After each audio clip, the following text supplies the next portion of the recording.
is ready. We'll see what happens. Abaddon, stinky hero. Nasty, stinky Abaddon. Farming Radiance. Filthy But to be fair, it is a very Falcons draft from Falcons, right? MOUZ, Razor, Abaddon, very tanky, annoying heroes that build up tempo and scale. You can absolutely see this one playing out in their regular macro style. I mean, I was going to say, when is it ever not? Falcons typically they do have a very clear identity that you usually see, and Amar already yelling at you, witness me.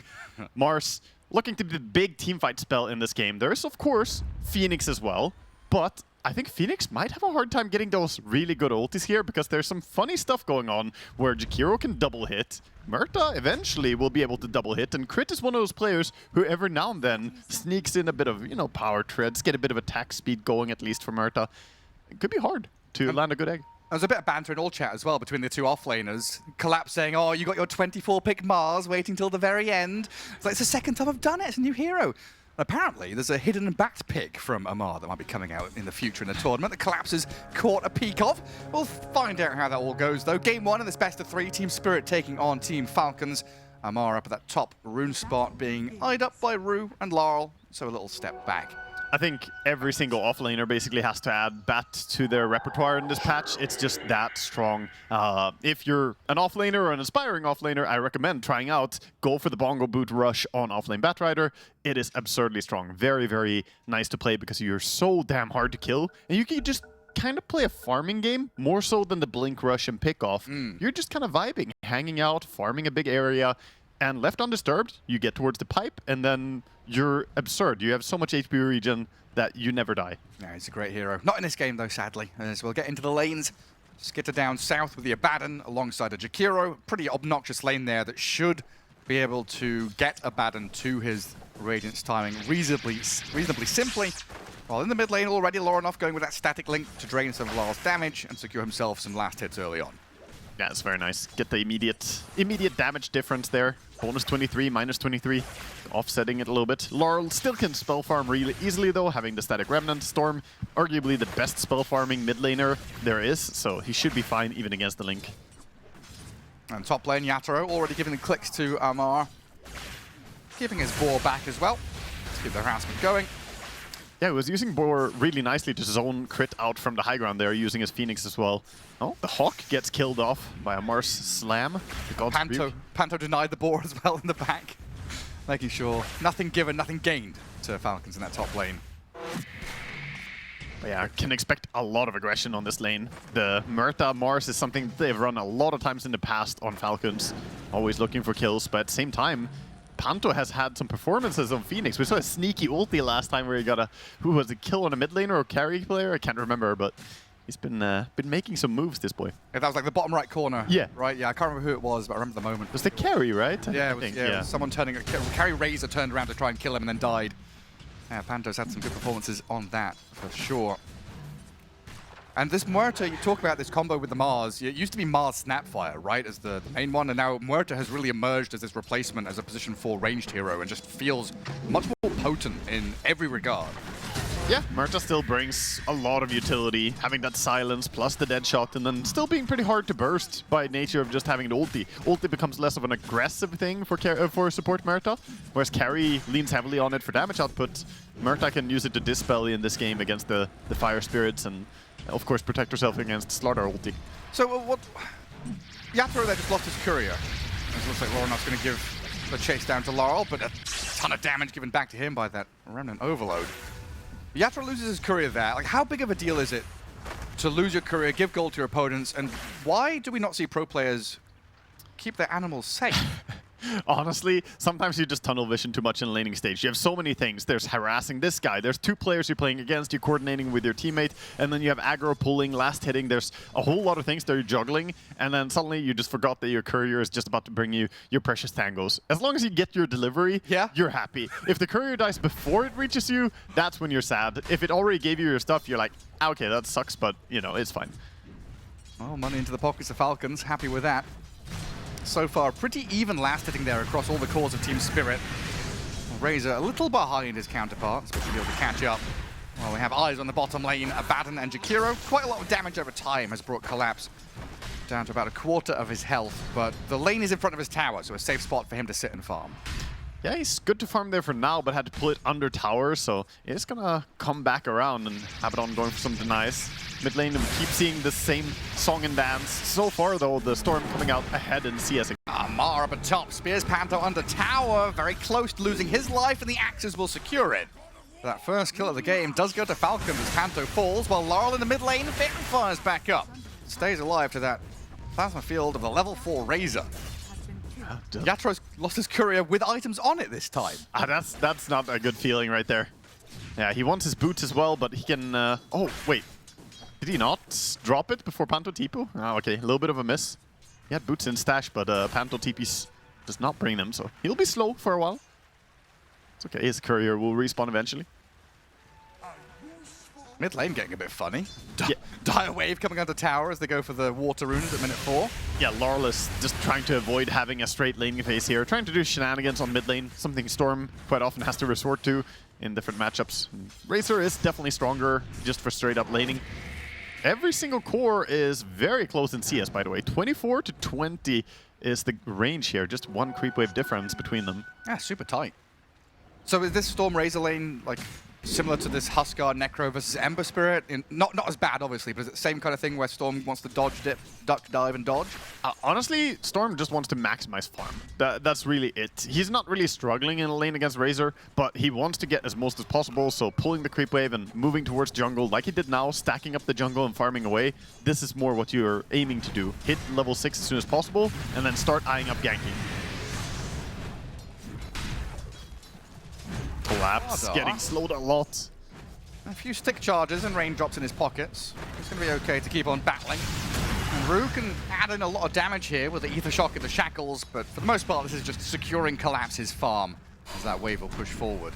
He's a bit limited on Rue here, being Rasta on this lane. He basically always has to shackle the Abaddon. He can never target Snaking because of the Aphotic Shield. So, Dispel. Yeah, I can make it a bit strange for him how to initiate. If you wonder why he doesn't shackle the other target there. Well, a purple ping from Amar saying, hey, look at this guy up top, but it's the middle lane with eyes on Laurel as Lorinov kills off the Storm even before the Muerta got there, and then Amar goes for the solo kill top in a 1v2 scenario to get Mars the kill. Snaking's looking at Rue down bottom. Gets Lorinov the Arcane Rune. Amar about to die to Yatoro with a boar slow. Some more axes, but no mana to go. So this Mars could spear back, get a bit of distance. Oh, tagged up by the boar one more time, and no! The axes don't land. Amar sidesteps them, gets up the staircase. Now Yatoro is still chasing. The mana regen is too slow. He's not going to get mana for axes. Magic Stick. Not quite in time. No range. He thought he was juking again, but wouldn't have killed him even if it landed, I think. He regen too much with the bracers. A wild sequence there for Falcons. Couple of kills, rune grabbed, and tier 1 tower dead because both supports rotated in mid. Yeah, Crit actually did land the dead shots onto the mid lane there. The super long range. You're right that Muerta didn't arrive, but her bullet sure did. She can reach people from so far away. One of the benefits. McAvoy's wanted. Yeah. Curving that bullet. Right around the tree line, and then straight back to stacking camps. Skitter is also contesting the Wisdom Shrine and doesn't want to commit to it, it looks like. There's a nice play by Root. Gonna shackle him up and go back to collect the XP. Slardar running on the Abaddon here. He does have Chainmail to protect him, but still not comfortable to have a Slardar hitting you. He actually gets away pretty fine. Didn't get too many auto attacks on him, couldn't keep bashing him. Chainmail pretty good against those blunt weapons. Moves up top, the gate. Oh boy, 4 people coming up here. Yatoro pretty far out. Amar with a spear to the trees. Ice path in. Falcons picking up speed here. Quit's gonna get axed and clicked by Laurel. Shield protects him, but still finished off. Storm still has a bit of mana to play with. And chase isn't easy here for Falcons, but they're gonna give it a shot. Another rebuke and the slow from the Jakiro. Soul Ring's there for the Storm though to get him the distance he needs. Oh wow. You get that Soul Ring delivered on the courier? Might just have, while Rue in the meanwhile in the back has been slain by Lorinov. That gets to safety, but yeah, nice Lorinov picking off another kill, and this does expose the top tower. Big creep wave as well. Abaddon is gonna start making his way down bottom. Skitter's like, my job here is done. Let Amar have his free farm, as of course he pulls the wave into the small camp. This is some really nice farm acceleration for him as well, not just taking tower. Panto has to go and grab the haste rune before Lorinov got there. Yeah, crazy situation, you know, with that tier 1 tower falling so quickly. in that mid lane as gold flowing into the accounts of Falcons. You can see MOUZ and Razor both at the top. This is what Jakiro is extremely good for as well, right? Taking out towers super early in the game with the liquid fire. It's like old Ench. Yeah.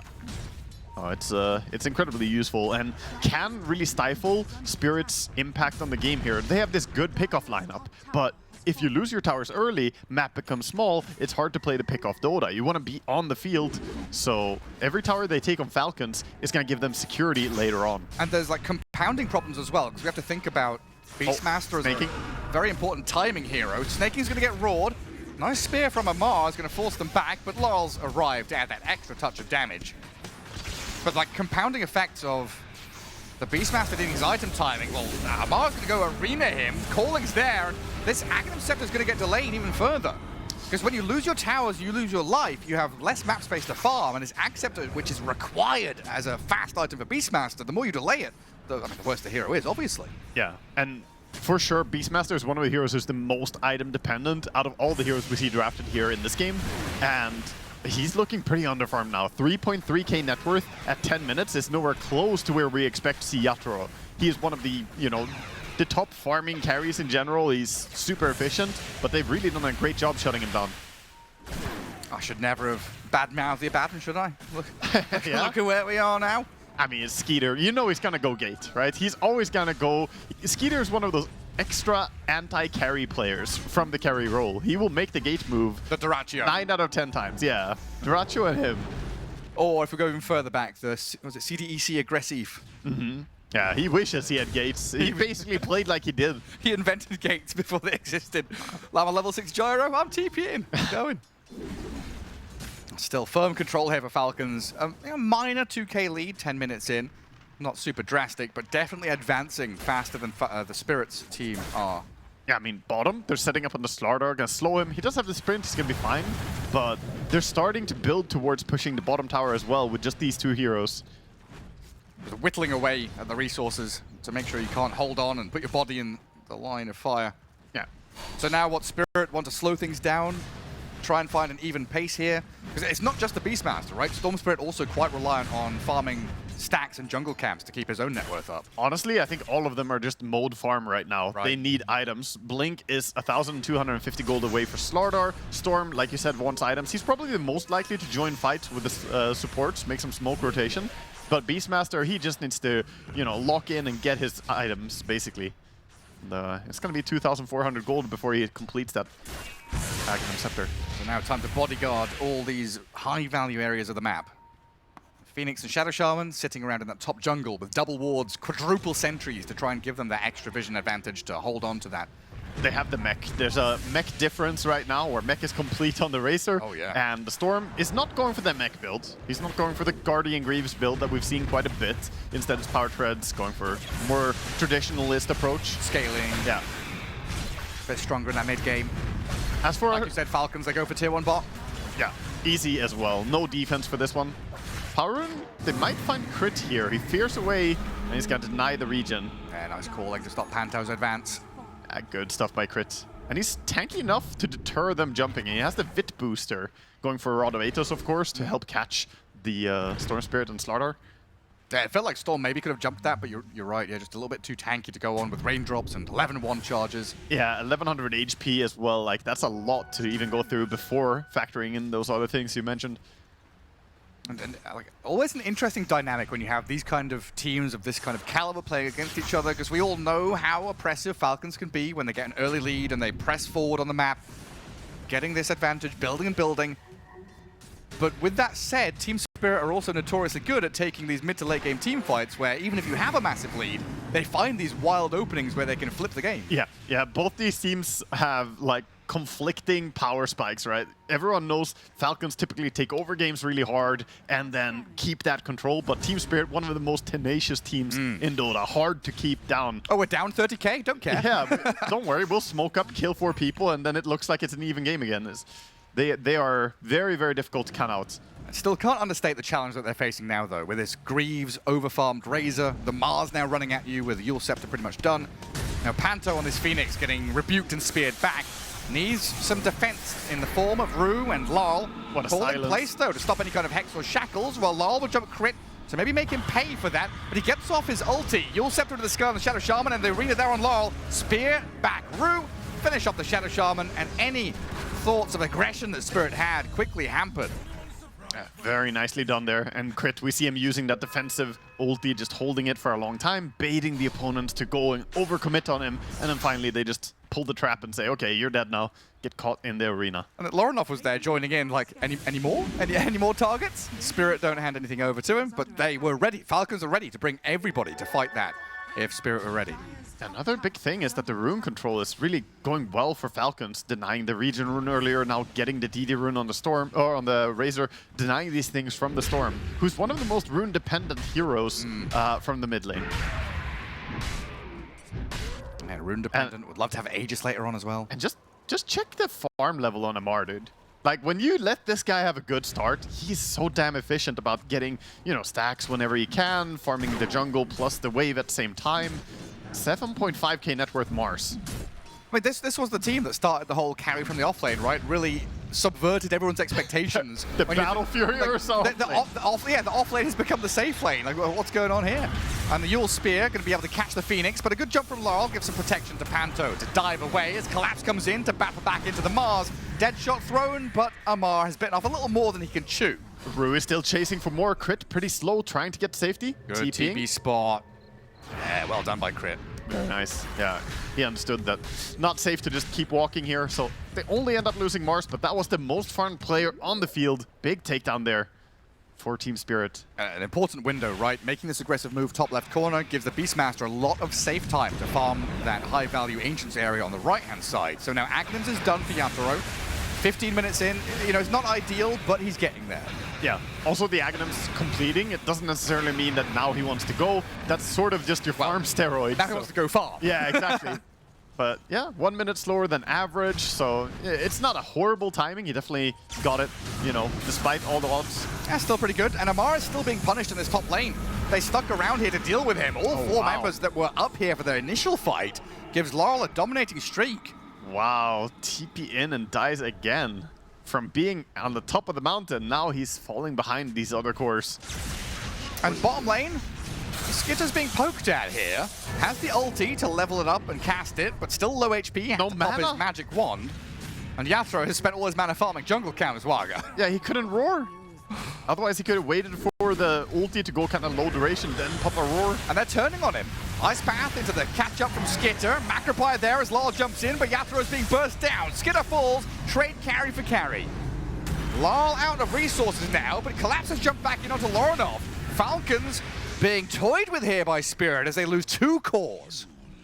A Collapse with some really nice impact from this Blink Dagger rush. This is what you need when you rush Blink on Slaughter as well. Some people play a greedier approach, go for perhaps an Orchid or Midas to get some attack speed and farm rate, but Collapse realized this game is not going our way, we need to activate, and he's been the one, the catalyst that made these good fights happen. Yeah, investing in aggression, you want that aggression to pay off. Some stacks being made up to continue Yatoro's farming rate, thanks to Panto. Yeah. And honestly, the like linchpin hero, as usual, is Laurel on his Spirit. The Storm of Laurel has brought everything together. Yeah. He's already, got 12 galvanized stacks. He's having a laugh. Yeah, only died the one time as well, despite losing his mid tower early on. He's done a great job being involved in a lot of these fights. Yeah, it's been cool to see, right? You lose mid tower, then top tower fell like dominoes, and Spirit camped top left corner, holding onto the area of the map with 4 heroes while farming. I think that's because it's so unconventional. Teams typically wouldn't do that, and that's why it worked. The element of surprise. Yeah, he's gonna use the Phoenix here, wrapping around, looking for the angle. Nice dive. Oh, Rod of Atos though there from Crit. Roots up Panto. And the Yules and the Spear should be able to finish the job here. I don't think Panto, no Supernova, no point in casting it even if he had the mana for it. Yeah, that gives him the blink on Mars. So now with Blink and Yules, he can now start catching anybody. The Slardar and Storm before BKB timings are vulnerable targets, but Storm, with the good game he's had, he's not far away from that BKB. Only needs 500 more gold, and then he will have a response.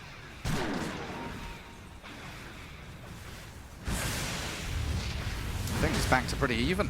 Serpent wards on that top lane, trying to deal with a tier 1, but Amar and Crit there will bulwark and kill them off.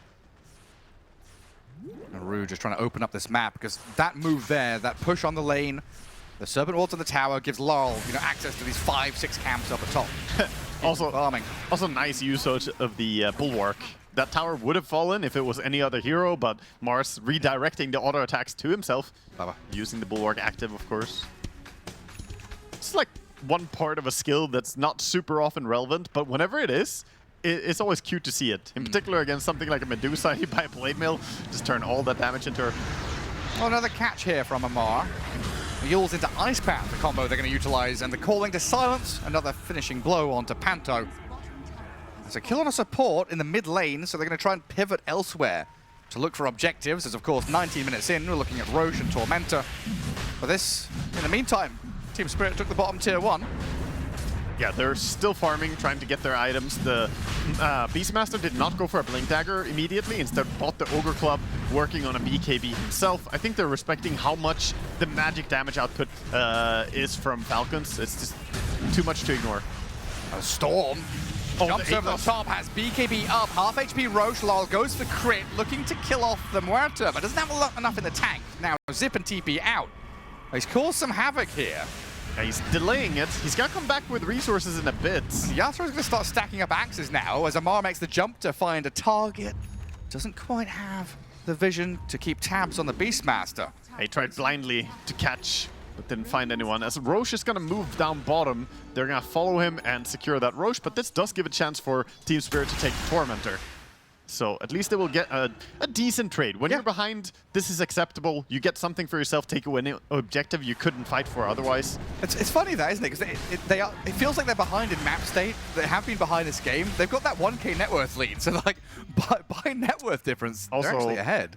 Also, they're not going for Roche. They didn't go for Roche. They're going top. They're looking. They might catch Rue here, but this can't be worth it for Falcons, surely. Yeah, and they went through a gate. Down bottom, Crit is going to see them, and he has Rod of Atos. He's calling for them to come down and look for a kill. Well, this has been very smooth from Spirit. Now a 3 or 4k lead for them. Spirit are confused right now. They're like, wait. They're not Roshing? Roche? What? So there's a Roche that's low HP, and they have Beastmaster and Slardar. It's a dream. Now they're playing the area. And BKB is back off cooldown soon for Storm. And Yatro's having his delivered. There's Amar making a jump, but that's BKB. Yatoro doesn't cast it, tries to roar. Static Link in, now he'll try and disengage. Shiny Golden God thinking about turning with Lol's arrival. Onto the Razor, Amar backing him up. They've got the crush from Collapse though to jump in onto Lorinov. Finishing with the Storm, one more click does the trick. Supernova in the back as well with the Sunray going. They've kept everyone alive to give Lol a double kill. It's disastrous for them. Falcons, they've got Skitter alive though. Back to full HP, burning through the Beastmaster and the Shadow Shaman. The Radiant's burn will do the job.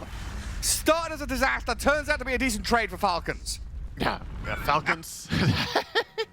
The egg in that fight, yeah, it was lasting for a while, but it was a lot of people falling, ultimately a lot of cores dying, so now we can't really see Roche being taken by either team. They all have to fall back. Skeeter going to be pretty happy with the outcome though, as he lives to keep farming, finishes Blink Dagger on the Abaddon. An early Blink, by the way, not an itemization that we usually see. Normally it's the Manta style, but he wants to really get in there, have some mobility. That is a very, very close gold exchange. Pretty tight by the metrics and how that fight ended. I mean, they can just go again. Roche is available yet again.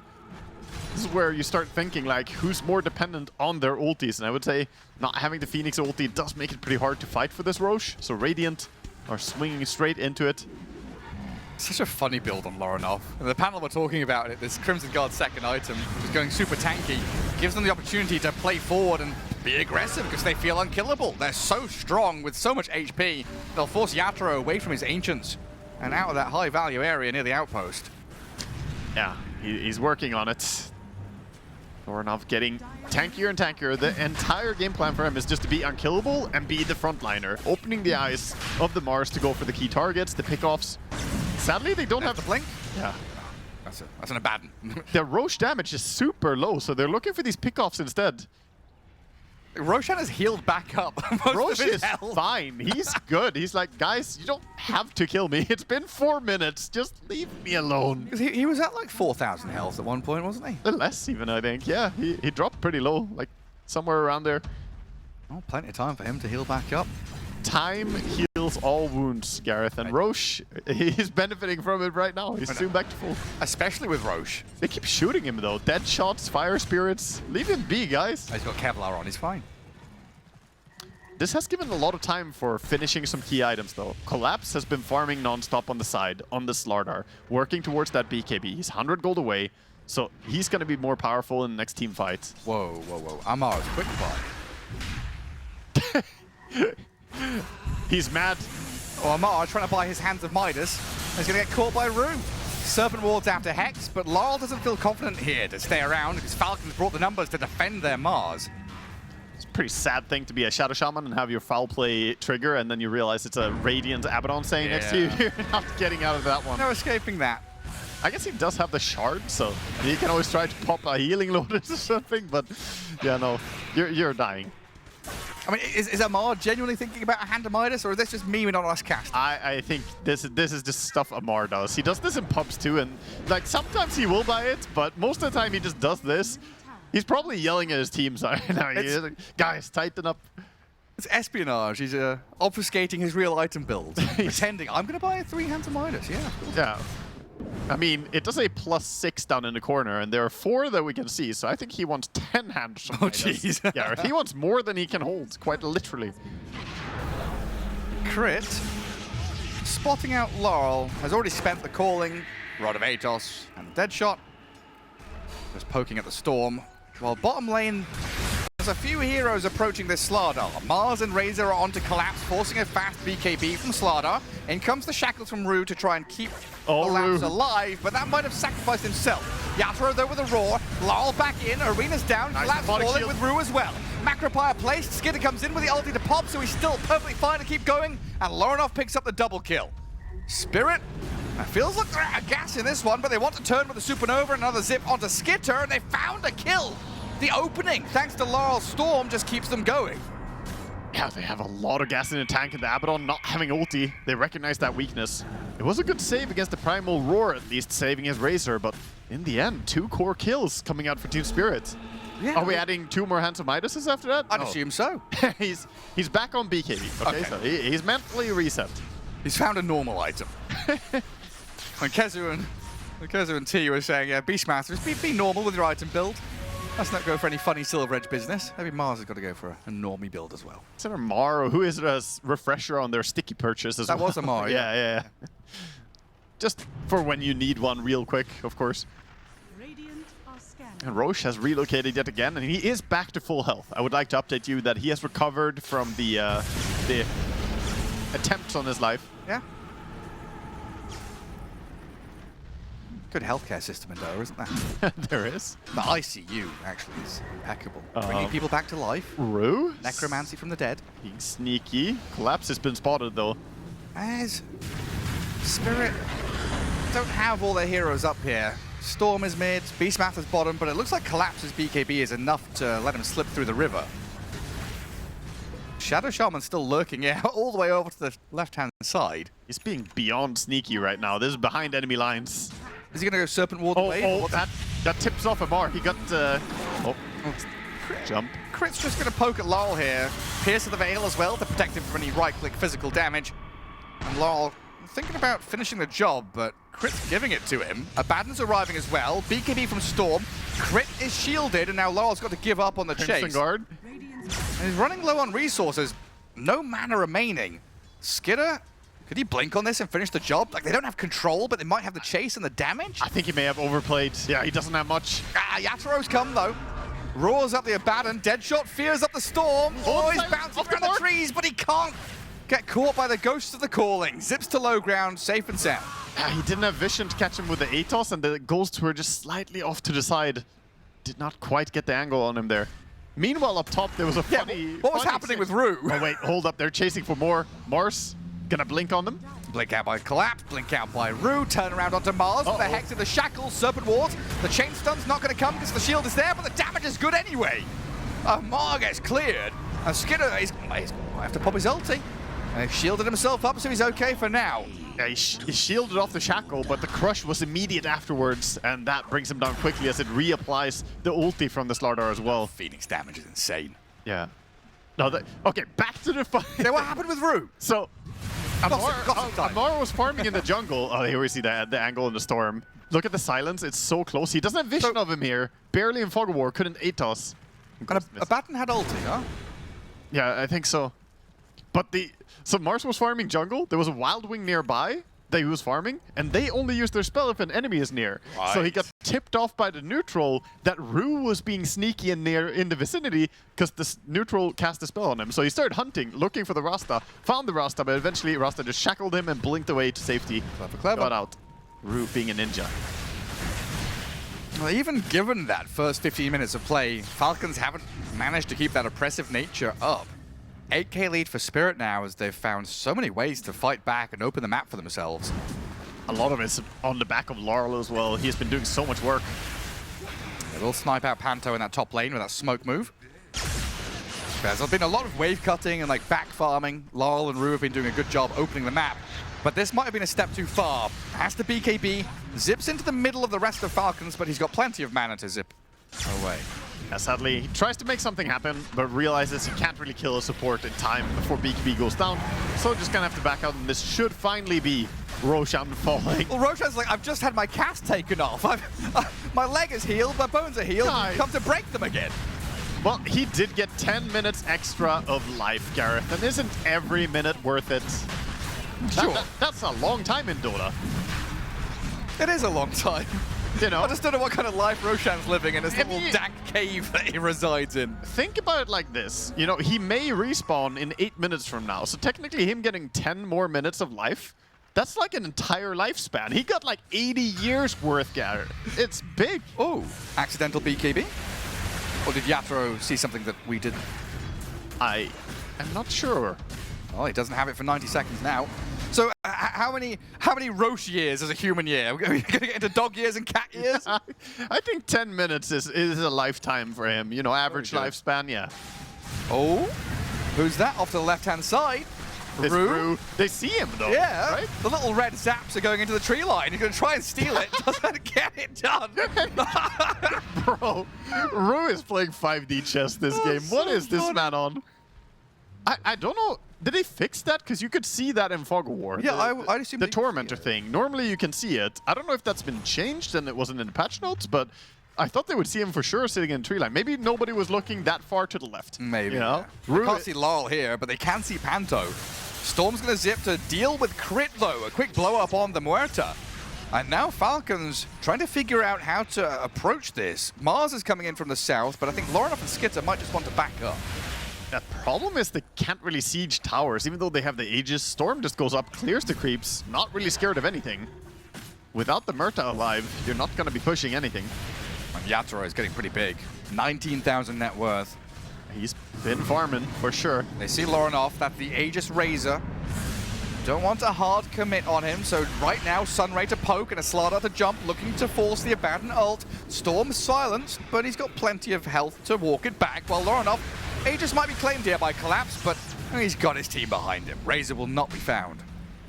I'm glad this happens to, you know, everybody, including Yatoro. He was dodging going into Dust AoE because of his Shadow Blade. That was his own team's Dust. He was walking along the edge of it for a long time, and then he's like, oh wait, this is our Dust. I also do this, so feels good. I wish there was like a color, you know, identity on it. Yeah, maybe make it a little bit green, a little bit red. Dust. Yeah, see if it's allied or enemy Dust.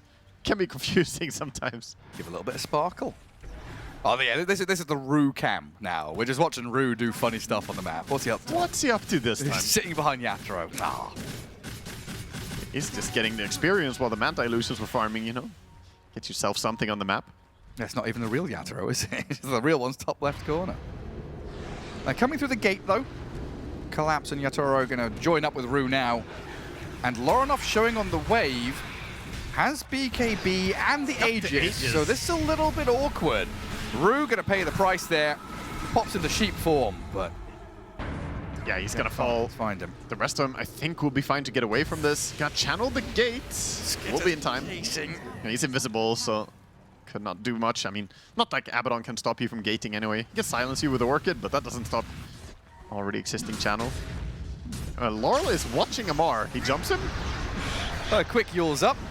Misses the spear. Uncharacteristic mistake from Amar, and that's him having to BKB and still dies. Oh, that is painful. Laurel is making stuff happen this game. 9-1-4. Impressive from him, but like you said, also a Yule spear miss from Amar Mars. Feels like something is off with him today. Not really having a great game. Yeah, but I mean, back to Laurel. He's had a cracking one. Yeah, for sure. 20,000 net worth, tons of galvanized stacks. Yeah, Really? all the mana regions stay on the field, and he's got the Whisper of Dread with attack speed and vision increase, which is very nice during the nighttime. In 1 minute from now, we'll see if he still has it then, though. Neutral items still soon to be upgraded.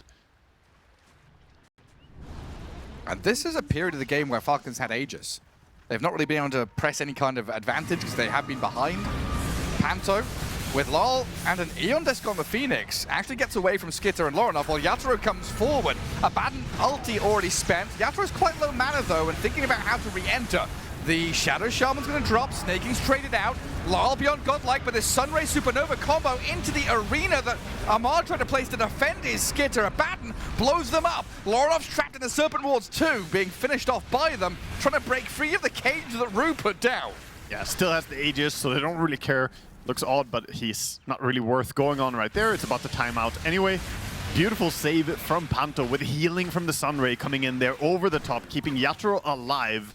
Yatoro very, very close to getting the Silver Edge into Roar on Abaddon as well there before the ulti. I think he activated ulti manually on Abaddon, realizing what was going to happen. That's something we can look out for in this game as the Silver Edge War.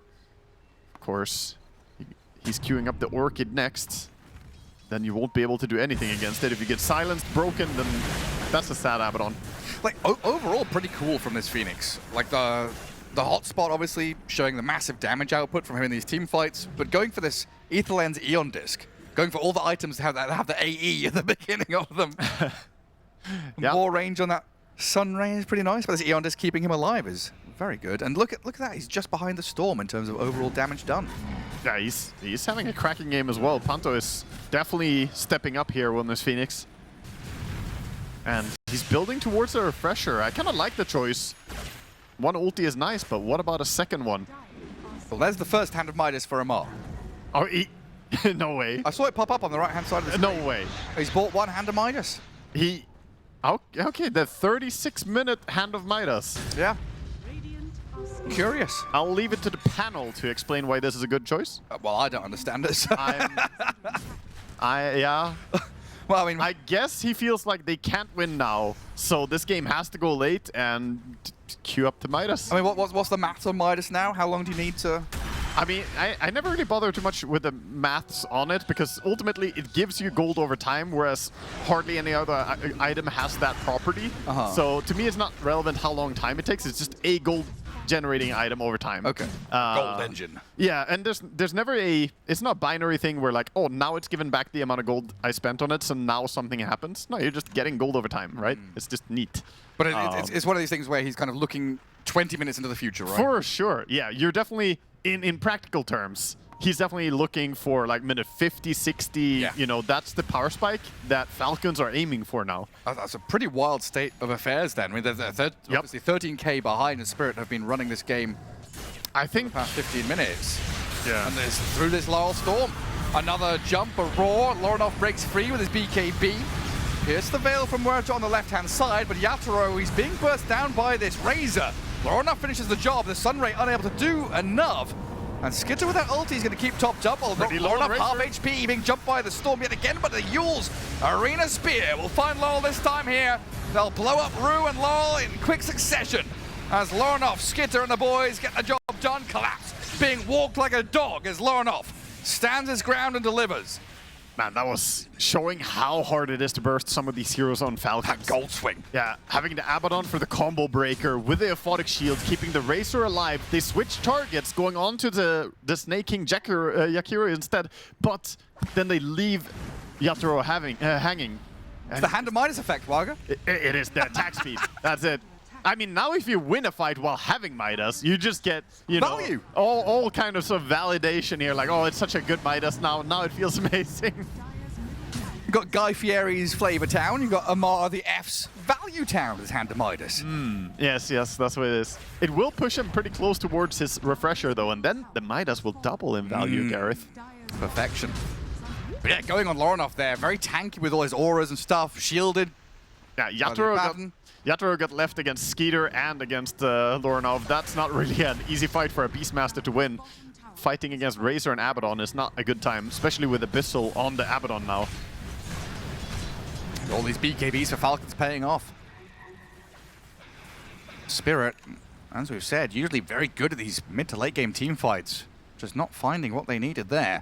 And we've entered late game now back into pretty much a dead even game state. I think someone told Amar that they kind of need a Hex here over the refresher because he queued up the Hex instead. He is playing against a Storm after all. Even against Phoenix, it's really nice to have the Hex.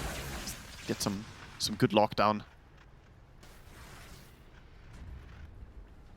Oh yeah, they dropped a gem in the Roche pit, by the way, to see when Roche is spawning. This is a funny little tech that you can see sometimes, where you can't get vision in Roche pit with your courier, but you can drop a gem there, which gives you vision. So you will see the Roche when he's up. Clever, clever. Yeah. And they've got double gem as well, so. Yeah, you might lose the gem if the enemy walk in there, but that's the risk you take. Well, Collapse is going to see Amar here. Quick jump in with a crush. Storm follows through, but Amar got the BKB and then the counter Yules into Ice Path Spear Arena. That looked pretty sick, but they didn't have everyone lined up to keep on playing that aggressive turnaround ploy. At least they keep him safe there. Mars gets to safety. Did have to crack his ulti, but that's fine. And as they realized it's not safe anymore, they picked up the gem again and brought it back. And we know it's 30 seconds to Roche. Not far away now. I'm assuming they reclaimed the gem. Yeah, they just sent it base. It's like when you have map control over that area, you can do it, but when an enemy take over the area, you know someone's gonna check the Roche pit. You don't want to give away a free little present to them. By the way, BKB on crits. He is getting strong. Shadowblade, BKB. Upgrade that to a Silver Edge at some point, and this Murta can transition to become a core. Oh yeah. Oh, we've seen it. And he's got the Silver Edge in the quick buy now. The DPS will be there. It's no joke, especially against the Phoenix. Yeah, the egg will die so fast. That's one of the good things about having Murta's Gunslinger. Another smoke move. This time from Falcons. Approaching the Ancient spot. Gets a catch, not on just the Phoenix, but the Beastmaster as well. Has to roar up the Razor, but the shield from Skitter is there, and Yatoro dead for 90 seconds. That DPS is so absurd. He just melts to the ulti. Razor doing almost all that work.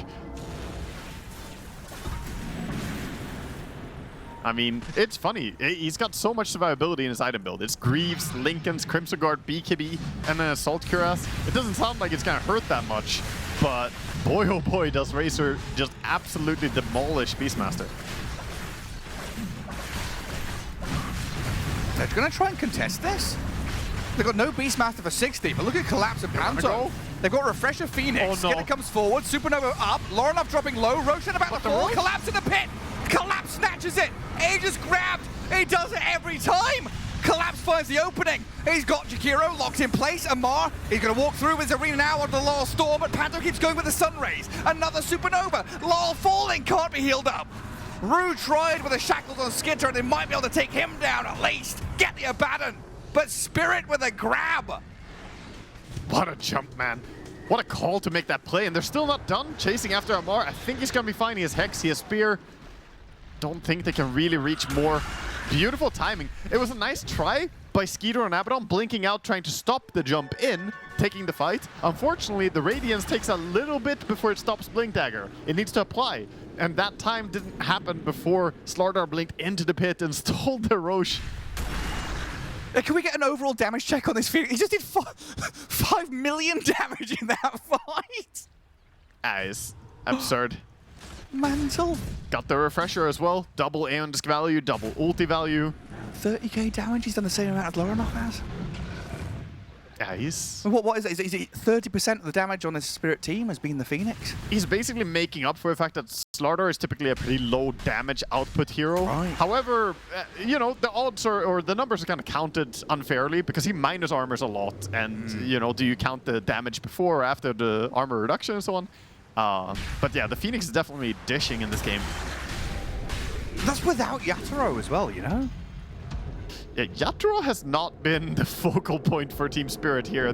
He's not the impetus that drives the power that they have. He's more kind of just been run down by Razor mostly. It's Laurel and Panto doing all the heavy lifting. It's concerning for Falcons though as they head late into the game. With Crit's quick buy, I don't know, he's looking at some massive items. Oh yeah, he got the Moonshard, the Blink, he put the full Christmas wish list there. It's looking like when I buy presents for my nieces, you know, it's like, yeah, you want all these things. All right, Crit. And you shall have it. Just need some patience. Level 25, big power spike for the Razor. That attack speed stealing is going to be massive. When you go for all these defensive items, having talents that give you DPS increase is amazing. Getting slotted on some of these heroes, though. So Refresher Orb for Lorinov going to be the 6th item for him. It does feel weird that Yatoro is still the #1 farmer, but every fight he has basically just had to run away from people. It's testament to the target acquisition from Falcons, right? Spotting their man, finding him. Obviously, the most recent death was a little unfortunate. Yeah. TP to that outpost. I think it's also the fact that they have no save yet. They could go Aghanim Scepter on Phoenix and try to pick him up. It's a risky save, very risky, but it's a potential. He's queuing up the Lotus right now, which obviously would be amazing against Razor, so he can't static link people. BKB Abaddon, he's had enough of these sun rays on him. Eventually, you kind of need it. Yeah, I guess so. And also, might make it so he doesn't have to pop his ulti in some situations, if you have the BKB instead. Radiant are scanning. Crit. Did go for the blink before the Silver Edge, valuing the mobility. And it's kind of nice here having that Aegis on Slardar. Like, obviously, you'd ideally want it on the Beastmaster or the Storm, big Aegis carriers, but now Collapse can feel quite bold in his initiations. Yeah, for sure. If they get that little bit of vision. I think right after Laurel, I think Collapse has been the standout player this game for Team Spirit. He's been on point for most of these team fights. There's a jump there from him. Laurel and Collapse pair up with Panto. Find another kill, quickly dispatching with Crit, who's dead for 90 seconds. No buyback. Yeah, no buyback. 900 gold off is miles away. I mean, he spent full spent for the Blink Dagger. I think they know he doesn't have buyback. They're going for it, yeah. Serpent Ward's up. Collapse front lines. Has a minute left on Aegis, so can quite freely whack away at the tower. He's hitting pretty fast. Got the alert Giant Maul with the Salt Cuirass. The Slardar is bringing some DPS now. Should just be a full lane of barracks. Now, can they go top after this? Because they've got some big waves coming in. Yeah, there's Hex Refresher on Mars. He wants to jump, I think. They're thinking about it. Goes for the play. Hex is up Storm. Razor moves forward. They're trying to catch out Laurel here. Can he be protected or save the spear into the arena? Laurel, the second arena, but the zip away. Storm's alive. Collapse. His Aegis is claimed. Yatoro now turning and trying to deal with Lorinov. The Yules into the sky, though, deals some serious problems to him. Well, Collapse forces Laurel back into base. Another zip from Laurel and a catch on Razor. They're falling apart.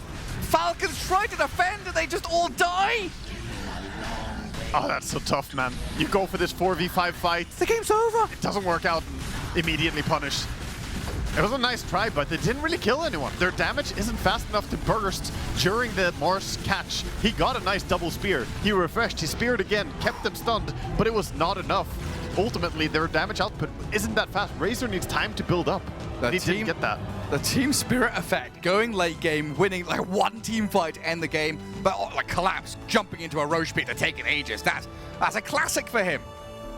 Yeah, very, very impressive stuff from Team Spirit. The fact that they were that far behind early on, but they don't break. Team Spirit is just crazy hard. But you know what I do have to say?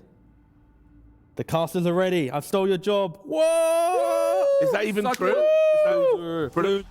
Hello, yes, I am ready. Thank you, Rich T and Kezu, as we get ourselves away from the panel into the game. It's game 2 between Falcons and Team Spirit. And like they were saying, shades of game 1 for Falcons with their draft, adapting and changing a few little elements, but overall the same kind of vibe. Yeah, definitely seeing some similar stuff, even on Team Spirit, getting Rue onto his Rasta again, getting Yatoro onto the Beastmaster again. So yeah, definitely some repetition going on here, but these elements that were swapped out are going to have big impact. I think that Falcons, what they have going for them, though, is this big teamfight stuff. They have the Warlock ulti, they have the Mars Arena. Even the Kess ulti, I would say, is a pretty damn good teamfight spell. Whereas, sure, you have Coil and Macropyre. These are nice spells, but Timber's more of a skirmisher, right? He just brawls. He's not bringing one big spell. So it's pretty cool. Laurel with his puck obviously can traverse the map pretty quickly. Orbs out to lane, places that lane ward on top of the ramp, while holding an observer ward as well, pretending he hasn't placed it, then hands the observer ward to Rue, who shows on the lane, saying, Hi, I've got an observer ward. So really obfuscating this vision that they've planted in the middle lane on the staircase. Yeah, just using the puck the most you can, really. And then go this for a gives late them poke. information of where Amar is, so they can wrap around with a smoke to get on top of the Mars. It's all beautifully set up here by Team Spirit, with the smoke, the mirrors, the faking, and then the kill for Yatoro to get first blood. They were trying to give it to Laurel, but Yatoro's bird, you can't really stop it. The bird wants the last hit, and the bird will get it. He's gonna fly like Roche, dude. This is an angry bird. And the boar is gonna deny it. Well, I always found it wild that, you know, the noise of the bald eagle you hear in movies? that's not it. It's fake. Yeah. It's fake. A lie. It's actually some little peregrine falcon or a pigeon or something. It's Yeah. not actually, it's not a bald eagle. Sound like a screeching fox. Yeah, it's deception is what it is. But that's what they Hollywood, sound like. typical Hollywood, isn't it?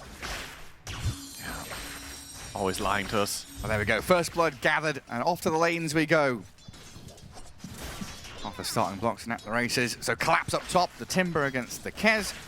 Currently 2 supports off wandering and dealing with other business. This is a very volatile matchup. Played this matchup tons of times, and overall it can go well, but it can really backfire as well for Kess, as he doesn't have the highest HP pool, and Timber having a lot of pure damage, well, all pure damage pretty much other than his right clicks. He doesn't care about Kess' high armor or his parry. Those things don't really bother him. So Timber can be a threat for sure. And then bottom lane, Yatoro being bonded up here as Snaking has swapped himself down to this bottom lane to play with Amar. And try and trade hits into Panto and give this Mars a decent laning stage through the Shadow Word heal and the pressure you apply on the Beastmaster. Never easy, though, to lane or trade hits into a Jakiro. Oh, they're stepping up. Panto put it on him with the Hawk yet again coming in to swoop in for the kill, and Amar might still be in trouble yet. With another dual breath, he'll spear back one. Panto gives him the clicks. That's enough. 2 kills, 3 in total. Spirit leading out in this game. Yeah, they just got too far down in the lane, and level 2 power spike on Beastmaster and Jakiro together is so damn strong. So they were caught on level 1, didn't have a way to fight, didn't have the heal yet over on Warlock, as he only had Fatal Bonds. That's the danger when you play on the off lane as a hero like Warlock. He can work really well on the safe. Oh, there it is. That's what they sound like, I'm sure. None of this wisdom. When he's Suns fan, he makes the Rats of the sky. eagle noises much better. You know, top lane, the 2 hexing heroes giving each other the clicks, and this is going to be Rue getting jumped by the Kez now. Trying to shackle and get Collapse into position, gives himself a gap there for Collapse to body block up Skitter. Exactly, he's gonna have to stop pursuing here as there are too many trees around. You don't want to fight against the level 2 Whirling Death with all these trees. 16 bonus damage per tree if you were to fight him over here. And then peering into the middle lane, 13-8 for Lorinov, so quite a nice amount of denies there. He was a fair amount ahead of the puck, but it seems like Laurel has managed to catch up somewhat at 9-4 himself. I think this lane starts better for Razor than it continues. Basically, before Bottle, you can do quite a bit, but then with Bottle recharges and Laurel getting his mana to keep spell farming, I think he's going to be fine. Yeah. For now, it's looking great for Razor, but he doesn't have a Bottle build, and that might hurt him a little bit. We'll Just see, with the though. staying power. Yeah, he does have Rain Drop coming out, so he will try and offset the continuous damage from Puck. And maybe a bit of Water Rune control could be big in this game. We'll see if he gets help on it, though. Oh, they never did find that Observer Ward. Still up there on the stairs. They never knew it. Never saw it coming. And Laurel just continuing to dance away from that static link with both maneuverability spells. Very unlikely he'll get the full drain. While bottom lane, Panto yet again. Pretty far up this lane to find the wraparound backstab on Snaking. And Zone Amar out of lane as well. I mean, Jakiro, it's just a very oppressive hero, and he's in his element here playing on the safe lane. Warlock just repeatedly getting punished for going a little bit too close. And we've had tons of these kind of safe lanes, right? The SF Treant, I mean, Warlock Spectre was always on back in the day where it's like, okay, we're just going to heal and stay safe, but now we've got this play aggressive, play forward. Jakiro and Beastmaster might be one of these new ones where you've got long-range poke with the axes and then the continual damage from Jakiro. It really upsets offlaners. Yeah. It's very hard to lane into because you also have to try and take care of the summons, and if you don't have proper AoE damage to do it early on with low levels on your nukes, it can be hard to fight back into this. And mostly it was all about that, getting caught by the level 2 timing and then getting punished, and then they've been on the back foot since then. Perhaps one level in that reactive armor has some magic damage thrown at him by Crit and Skitter, and that's going to finish him off. Finish with the Kasurai Katana active. Very satisfying kill. The execution.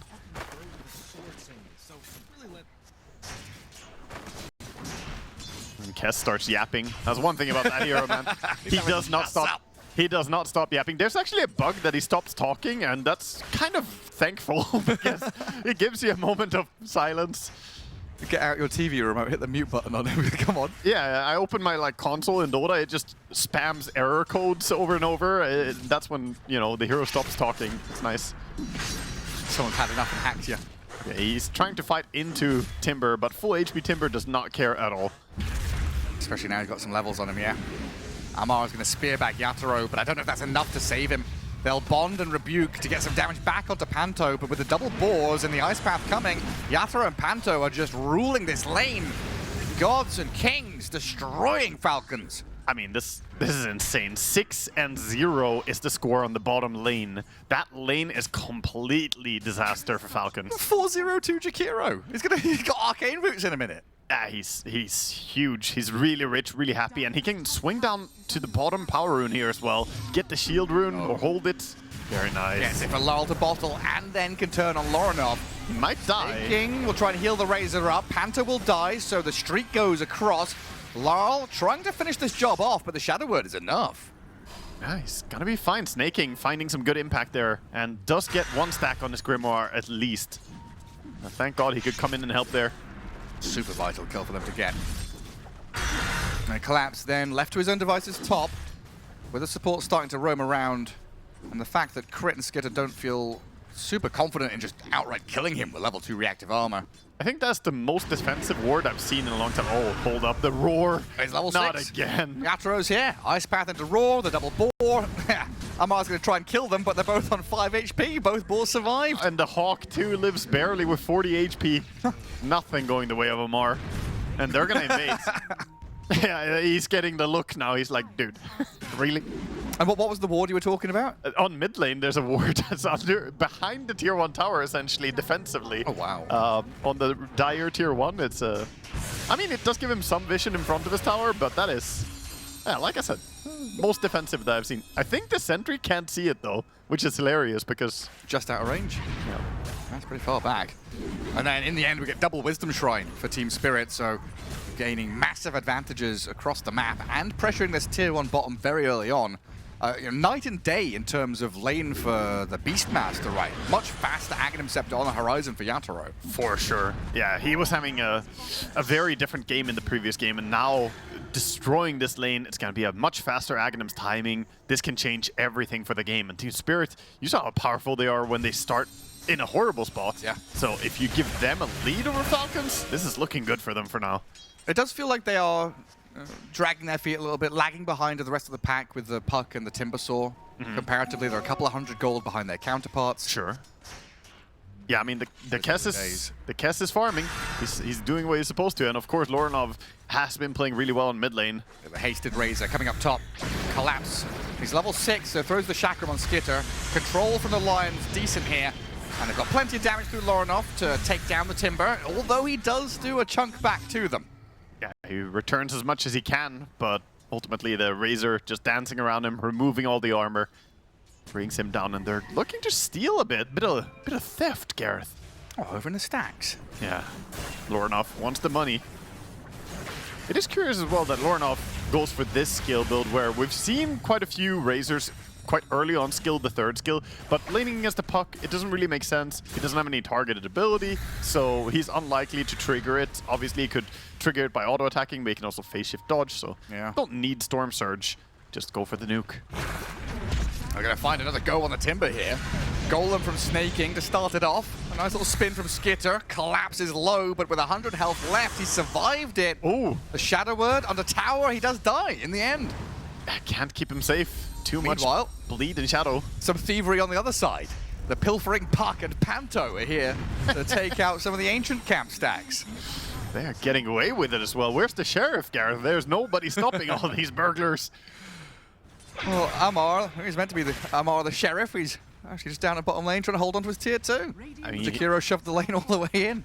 yeah, Mara, he's working to stay ahead of the supports, man. I see that Jakiro, he's already about to eat up the Timbersaw net worth. He's mighty farmed this boss fight. Also, Amar the sheriff is an Egyptian actor, apparently. Omar Sharif. The Skinner's going to finish off that top tier 1 tower. Take that one down and open the map up a little bit here to keep invading those ancients, keep the Timbersaw off the map. Middle tower is Okay, under bottom rune, controlled by Panto. Gonna be a DD rune going the way of Puck. Really nice rune to get your hands on. Puck has all this utility. Silence, stun with the ulti, a lot of mobility. Getting damage is usually the hardest thing that you want to add, so that's why Witchblade is always the rush. So DD rune, what I'm saying is, basically solves the only problem you have on Puck early on.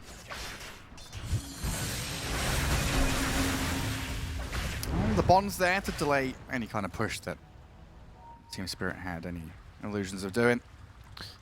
Yeah, as top lane became pretty uninhabitable for Timbersaw after those 2 deaths. The Kess is farming very, very aggressively up here now. He's going for the Vladimir's build. It's a build that can be really nice if you group a lot with your team early on. And the nice thing is you're always going to be full HP. You're not going to bleed HP by farming jungle in any way. Overall, this is more aligned with grouping up and doing stuff a bit earlier, more so than the Falcon Blade, which is more selfish. So it's this timing around this whole Tormentor, Roshan, the Yules on Mars, the Razor with Greaves. Yeah. They're going to have stacks of auras. Exactly, because if you just look at it from what it gives you, In a vacuum. It's essentially the same as Falcon Blade. It gives you mana, gives you damage, gives you survivability, right? In the form of Vladimir's, it's lifesteal, Falcon Blade is HP. Yeah. And 2 Falcon Blades will generally give you more of all these things, but it's not an aura. It doesn't do anything for your team. Crit looking for another tower deny, and they get it. So bot tier 1 and mid, both denied by Falcons. Losing a bit of traction on the map, but still finding some spark to fight back. This 7-4, that early lead and tempo that Spirit felt like they were building up kind of withers from that mid lane and top lane that Falcons bring the numbers. Yeah. I think the looming threat is still this Beastmaster, though. He is closing in on a timing, and it's a much more important timing than anyone else has going for them right now. The Kess will get Vladimir's. He has it now. It's nice. Doesn't do that much. But the Aghanim Scepter is literally a change in personality for Beast. Okay, Skeeter is going on one of the typical Skeeter moves, quickly activating, looking to go behind. And Amar starts things off with the arena, but a quick roar from Yatoro buys a bit of time. The trouble is that time is quickly caught up by Skitter and Snaking to drop the rock on a quick slash on him. I like how there was no reaction from Team Spirit. They're like, yeah, why are you farming there still? You know, it's 12 minutes in, you get caught, nobody TP to try and help him. They're just like, nah, dude, we're going for top tower. We're cracking the enemy tower instead. I think that was the wise choice. TPing in, they would probably just result in 1-by-1 feeding instead. That means Falcons now full access to that bottom jungle. They can clear out some camps, get some wards through... Snaking doesn't have any. I was thinking maybe they come and get some wards down here to spot the Beastmaster, who loves inhabiting this area of the map. Yep. Yeah, he did TP to pick up the farm that's coming on the tower, so they will see him reveal himself and show that he's still playing this area. And Kess getting some very, very good farm here on the Ancients. Yeah, cool to see Skitter Snaking, stacking up both of those camps to get Skitter to farm through it. Helps with the Golem, then pushes it out. Make sure you take away the piece of the pie that Beastmaster would want to come and claim a little later on. Yeah, for sure. They have the mech timing on the Razor, so I think they might want to keep forcing some 5v5 fights, or at least force bigger engagements. Would imagine so, yeah. Blink Mars, Mech Razor. Yeah. For now, though, gonna start clearing up the triple stack that they have. Sorry, actually a quadruple stack. It's double of both. That's big money. A big boy Loranov. Guardian Greaves almost done. The snaking. Fatal Bones always steals so many creeps when you use it. Oh, I know. It always gets that gold. That's my money. Yeah, great. Keep farming. Do the work for me. Regen rune there. Also, I'm a big fan of what Snaking is doing, going for the drums in this game. I think drums on Warlock is generally really, really nice. Works well with the Golem, gives you, you know, some buff for your team as well to just run people down. But then again, I also just value drums really, really highly.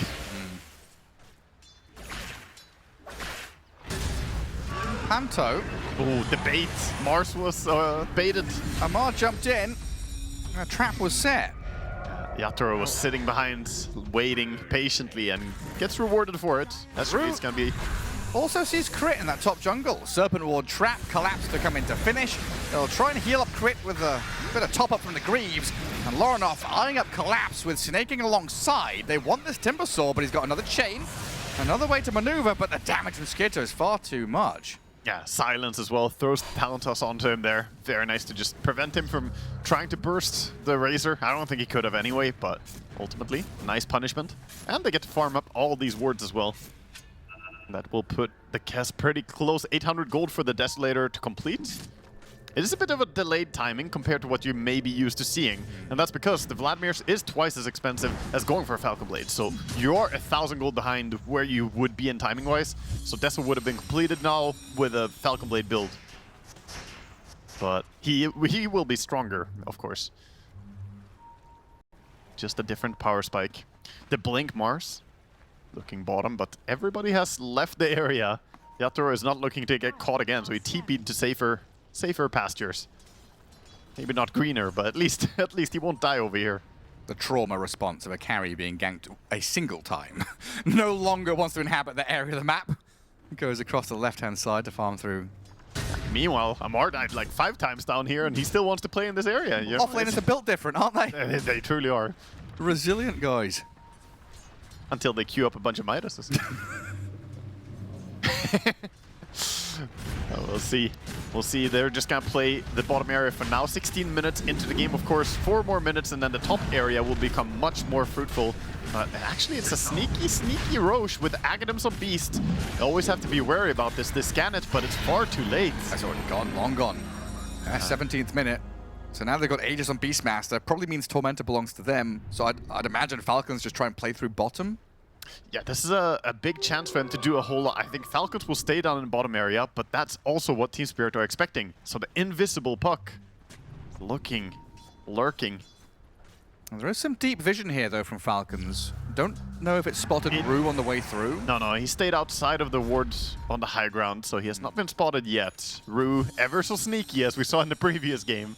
He's going to reveal himself soon. Oh, he sticks around. I mean, regardless, there's no one down here as we invert the map and Falcons head back up top. I mean, what are the chances that Falcons go and contest Tormentor or try and take it themselves? Because they're quite strong still. They are, but it's still 3 minutes away. I think it will be tough. I think they will keep trying to fight, though, because when you have Deso on Kess, you can't really just go farm. It's not like the Battle Fury build that just wants to chill, so they're diving in under their vision. They saw this Jakiro. Yeah, Panto came to try and ward this area up himself and quickly realized that he's seen under it, but this nice coil and roar catches Skitter. Lion's in trouble, Laurel picks him up, and Mars dead to a double kill. That was some beautiful 3-man coil into a snappy roar right after. And you see the DPS Beastmaster can bring with that Aghanim Scepter. Of course, having the Aegis gives that confidence. He can just jump in, no fear in the world. Falcons get punished. This laning stage and early game has really not been what we're used to seeing from Falcons. I mean, Panto, yeah, he gets caught, but was he caught or did he bait both us and the Team Falcons all along? There's a couple of times, he's been the trap set, baiting people in, doing a bit of pantomime there. He's behind you. Oh, no, he isn't. Oh, yes, he is. Comes back in and gives Yatoro a double kill. They literally just closed the trap around them. It's like, yep, you got the Jakiro, guys. Congrats. It's a support. And now he's like, I've got a sentry ward now. I can come and de-ward. Yeah. Or not. Or not. Bye. I mean, he has places to go, stuff to do. There are. There's mid-creep wave. He wants his Guardian Greaves as well. They want him again. I think they just want to jump him once more. Trap set? Golem dropped. Panto surely dead this time. Yeah. You can't always be ready. That's the secret. Just kill him over and over. Sooner or later, there won't be a trap. He's called the bluff several times. Yatoro going for a solo kill. That's tons of damage. Essence Ring popping back up, and Amar is still dead. Rue was also alongside to help if need be. While Falcons holding high ground here. Going to get jumped by Laurel. Backline stab onto the Lion, so lacking control on the Falcons side. They need to disengage, but Skinner's been caught by Rue with the shackles. The damage comes through quickly. And Collapse is still chasing. Lorinov has the TP. Snaking, opting for the same route home. Will lose his courier in the fray. It is night and day watching Yatoro on Beastmaster in the previous game and this game. But he's ahead. It's all about getting that good start on Beastmaster. We've talked a lot about like Largo and how he depends on Aghanims, getting it in relevant timing. Here, I think we see how it's also very true for someone like Beastmaster. Any first item Aghanims hero who gets all their steroids from Aghanims as an ability, if you shut that timing down just a little bit, a few minutes, it can change the entire impact on the game.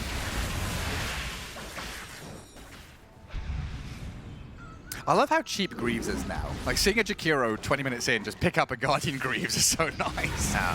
Well, hello. Lorinov, he's got a Greaves of his own. Can't use it, though. Chain disabled, down he falls. Rue, right place, right time. And Laurel, with the help of Panto, they're onto snaking. This is turning pretty rough for Falcons. The game's gone sour as Team Spirit just continue to apply that pressure.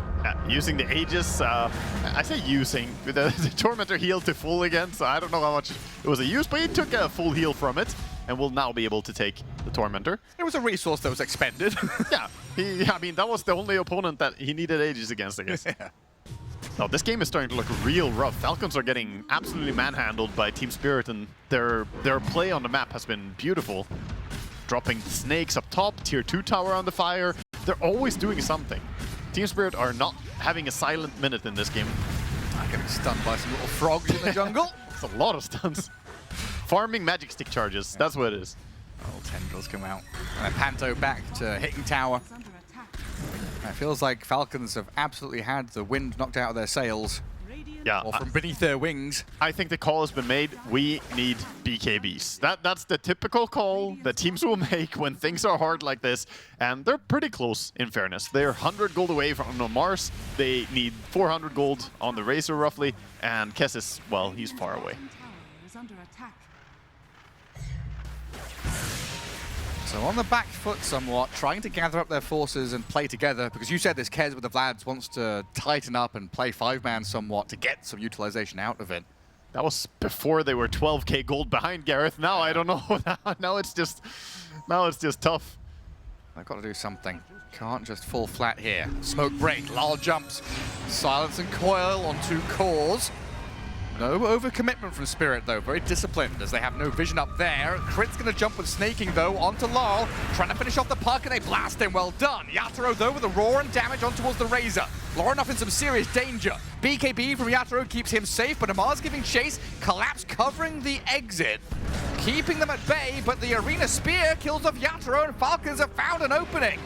They swoop in, get some massive core kills on the doorstep of this Radiant Ancients area with Collapse turning, the Chakram damage, not quite enough.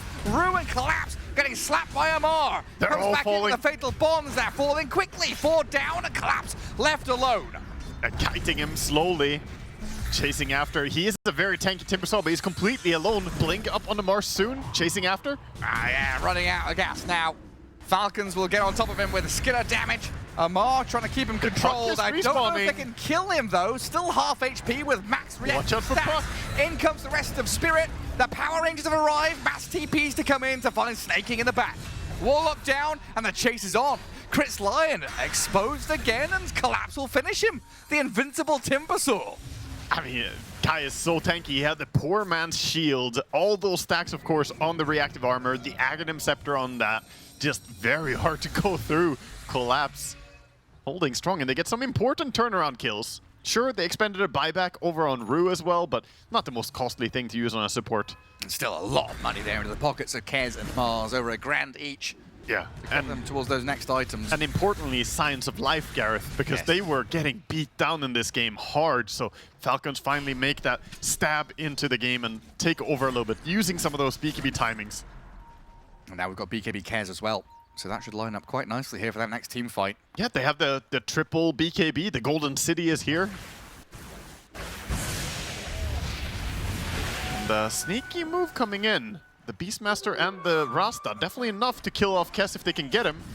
Just need vision. Yeah. They walk up the stairs and see him. Hex, Roar, and the Serpent Wards. Yeah, screw it. Just ship all the damage. You know, you never know how close the backup is. You know, if Lion is around the corner, just dish whatever damage you can. It is a carry kill. Does get scouted there. Wanted to see if there was a chance with the two heroes lurking on the right. Maybe he could go for Panto, but gives up on it. Yeah, there's a gem on the puck as well, so has to be careful, even though he has the Invis rune. It's definitely not complete safety. Well, at least with Kez dying, he still finished off his BKB, so not a massive drastic loss. Did finish off the item that he needed.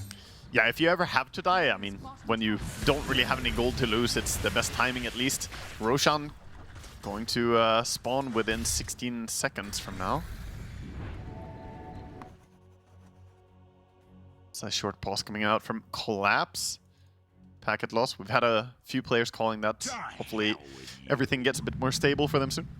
It's just been short pauses though. As we have. Oh, there's a happy guy looking at Timbersaw's face as he murders everything around. I don't know if happy is the word I would use to Look how describe cheerful he Timbersaw. is. Maniacal. Jolly.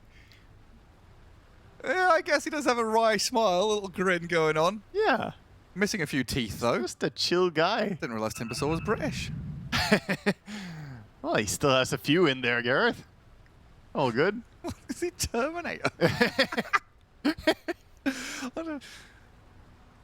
I see it. I see it. Did Terminator hate trees as well? I don't know if he necessarily cared for anything. He just had objectives. But what was he after? He was after Sarah Connor or something. I've forgotten all the Terminator. Of course. I've got to rewatch those. Oh, worth the rewatch. That's also a cheerful guy. See, I see these people, you know, killing stuff, and they're all happy and smiling. Mars, Timber. I just cannot remember Arnie saying, "There are trees everywhere." It's not something I think came out of his mouth. Well, but if he was to say that, you know. Usually it's, you know, like, get to the chopper. That kind of business. Here comes Falcons. Oh, they need to get to the chopper now, because here comes the invasion. The LZ is hot. In comes Crit, starts out on Timbersaw and disappears very quickly. Magic trick. Yeah, exactly. Not an ideal situation for Falcons as Roshan has respawned. Now I'll turn this guy into a fish and myself into nothing. Exactly. Disappear. Blink of an eye. Oh, Yules catch, spear. With the arena, Golem onto Laurel as well. Ice Path to cover and a phase shift there. So Puck is all right. Laurenov and Skitter retreating as the Golem's cleared out by Collapse. And this Timbersaw is actually chasing. Aghanim Scepter up gives him a lot of protection. So Falcons, they run for the hills. Missing that one key hero to follow up on the Yule spear combo. The Lion already perishing. Means they didn't have the follow-up stun. And this is going to be a free Roshan for them. Full evacuation from Falcons. They're off onto the other side of the map to farm. Yeah, this Beastmaster is going to feel really happy now. Got the Shadowblade Blink, BKB Aegis. Laurel found a freebie, a bonus kill in the form of snaking. Tried the optimistic TP, but he's out of here. Not going to be so lucky. And this is also a game where we can see the flip side of Razor. Can be a very oppressive, annoying hero when he gets really tanky, has all his items. But here, Laurenov, just the lowest farmed core. Oh, sorry. The Kess is picking off people. That's a good stun on Laurel as well. If they've got the backup, they can maybe finish off the Puck, but another phase shift and Yaturo's arrival, stunning up Skitter, clears out the Kez, and Laurel's still alive. Laurenov had to give up on this, but the wraparound from Panto, where did he come from? Left-hand side arrival, Jakiro forces BKB out of Laurenov, might be dying here as the Razor really hyper-focuses the Jakiro down. Yule Scepter from Amar on the Puck, gets the spear and the kill on Puck while Laurenov falls. The turn from Yatoro and Collapse though. Should be able to chase down Amar. Has BKB in a second though, so maybe I've spoken too soon. Chakrams fly, Wild Axes too, Spear will whiff, good side steps by both. Yatoro Collapse, but you're right, the blink gets Amar out of there. And Panto lives, man. He somehow survived throughout all of that from Razor, being helped, hiding behind the tree lines as well. Just too difficult to bring down. Jakiro has a very, very big HP pool. Especially when he's level 14, he's got 10k net worth. I mean, Greaves. Yeah, he's only 3,000 gold behind the Racer, so makes sense that he's pretty hard to kill. Oh, he's had an incredible game, this Panto. He definitely has. And he's been... That's what you need. You need foresight to play a hero like Jakiro. He's so slow, so sluggish, that you really need to think a minute ahead, and sometimes even more, to be at the right place, right time as a Jakiro. And I think that's what we see from Panto. That's where he is shining. Thinking back to like the Phoenix play he made earlier with that random kill he found with the ulti, he's always planning very far ahead in his gameplay. And you can tell by how he moves across the map. I'm kind of curious where Panto got his name from, because it's the name of a car in GTA 5. It's a little, like a little smart car. Yeah, slots into these tiny little places, comes in from behind. This game, role-playing as a freaking Lamborghini. Yeah, he's working towards a Lotus Orb as well. Already has the plate mail, so staying pretty tanky. That big HP pool now being protected by extra armor. 12k, 13k, the lead for Spirit now. Another 2.5 minutes left on the Aegis for Yatoro as well. He's got the Silver Edge and already 1,300 gold to boot. 19,000, he's enormous. But on the bright side over here for Falcons, they have their tools ready. Mars ulti ready, Warlock ulti ready. They just need to find advantageous fights. It's hard against the Aegis though. Yeah, it feels like they really desperately want to be fighting around one of these objectives, but you know, Roshan down for at least 5 minutes. Maybe they could fight around Tormentor. It's just very difficult for them to find that place on the map. Yatoro on the hunt, using the Silver Edge and the Blink Dagger to try and sneak in and find anybody he can. Wanting to use the Aegis timing. Crit on a warding mission. Try to de-ward Tormentor top left. Goes for some vision placement in the enemy Ancients. I don't think Was he not spotted? No. The orb was a little bit too late, I think. Okay. I think he blinked before the vision reached him. I thought Lal for sure would have seen him, but Crit is still lurking in the shadows. He's got going him. Might actually still be in trouble. He orbed and gets hexed, caught, fingered, and killed. The gem? Well done by Crit. Quick TPs though, they're trying to punish it. The Roar on Lion, stop the TP, catch Crit on his way out. I don't know if they can get anything else, just the Golem, the cherry on top. Yeah. Well, the Yatoro and Rue are chasing pretty far into the darkness. It's a massive takedown at least, getting the puck kill. And for a second there, they held the gem, but as the Lion got killed on his way out, yeah, the gem is recovered. Or are they just seagulls? Yeah. Screeching. Mine, mine, mine. Nasty fellas. How bad are the seagulls in Sweden? Oh, Do you live close to the sea? Depends exactly where you live. One of my friends lives, you know, in Malmö, right by the ocean there, and They're chip stealers. yeah, they're. I mean, they're mostly just loud. They're very talkative. Yeah, I guess the UK is you know, an island nation. Wherever you go, you're close enough to the sea that seagulls are in your town. Oh, They Rue. will come and steal your dinner at the drop of a hat. And Rue, looking to catch Amar here, and the smoke, quick movement from Timber and Beastmaster just about gets Yatoro in range for the Roar. Tons of damage from Collapse can arrive quickly to give him a killing spree. Man, they're just barely connecting in time as well, making stuff work here. Although nothing's as bad as the Magpies in Australia, or so I'm told. Magpies, they do like shiny stuff. And they like eyeballs, apparently. They go straight for the face. You just need to train them to bring you stuff, you know? You have an army. I don't know, are magpies corvids? I don't know, the whole crow-rook family are very good. I think... They're I'm not similar, sure. right? They're I smart. think- They're clever birds. Yeah, they're definitely similar in that regard. Like little genius birds. Yeah. Them and ravens. Ravens, rooks, and crows, yeah. Clever fellas. I don't know why we're on the bird topic, but I always feel really bad for pigeons. It's Kess. You It is know? Kess. I think pigeons get a really bad rap. You know, we brought them into cities and towns to help communicate. You And know, they send carrier should. pigeon, little messages to people, sending love notes to your, you know, romantic partner. Nah, fuck them. What do you mean? They're cute little pigeons. They've got like iridescent fluorescent color on their wings. They're beautiful little chubby pigeons. Absolutely not. Little dirty flying pests. No. I'm not on that. But you know, you always see them, right? They're a disgrace. Imagine you're in a car, right? And you're going down the road, and there's a raven in front of you or whatever. It's gonna see the car. It's gonna move out of the way. Pigeons, on the other hand, They're so dumb, they sometimes just hit the car, you They're know? not like, dumb, it's that Pigeon's only seen 3 FPS. If you put Pigeon in front of a computer... they're on high ping. No, seriously, that 600 FPS monitor that we're advertising, they wouldn't be able to use it because they can only see 3 frames per second. Oh, that's why they react so slowly, because you run towards them and they see the last frame of you arriving. Oh, dial up, man. It's real bad. Okay. Real bad, high latency Pigeons.